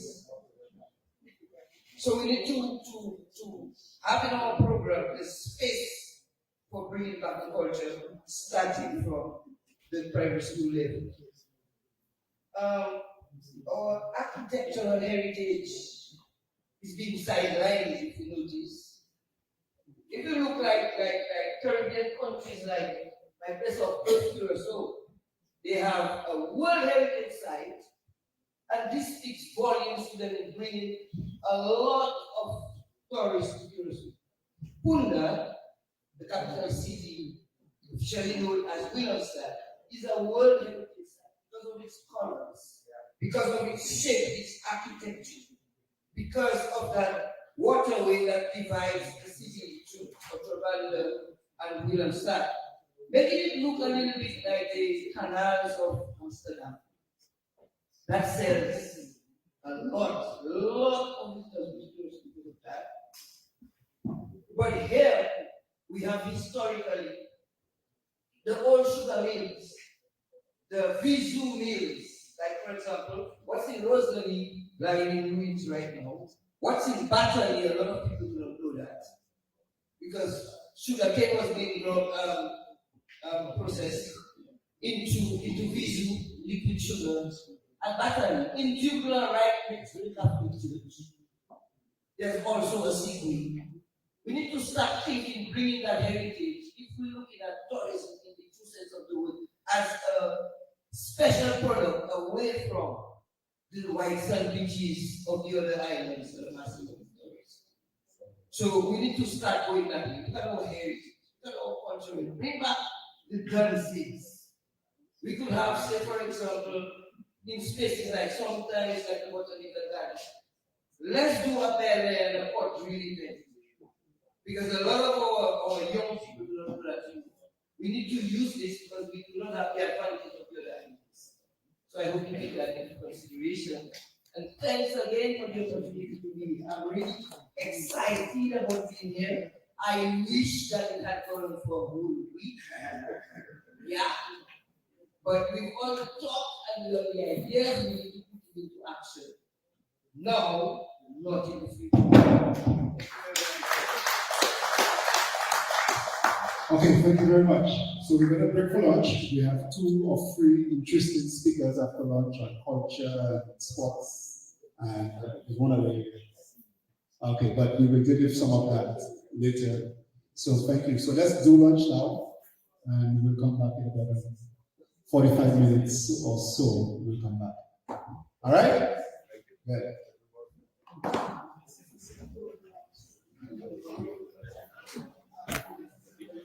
Okay, thank you to all those viewing. You just heard the master of ceremony, Mr. Ken Vital, said we'll break for lunch now. It's about 10 to 2. We'll come back at about 10 to 3, whereby we'll have like at least 3 more presenters to go this afternoon before we wind down the things on the second day of the Economic Revival Summit for Dominica. So far, so good, and we should be able to wind up at least by 5:30 this afternoon. We started about 9:40 this morning, and a number of folks presented this morning. Each and every one of them gave a very good presentation of themselves. And so I am hoping that you guys who are online following the proceedings live, you guys are happy as well as to your being able to participate, listen and share and comment as to what is happening in the south of Dominica at the Jungle Bay Resort and Spa. Thank you, Dominicans, those of you here and abroad and friends alike. I'll be back here live at about 3 o'clock.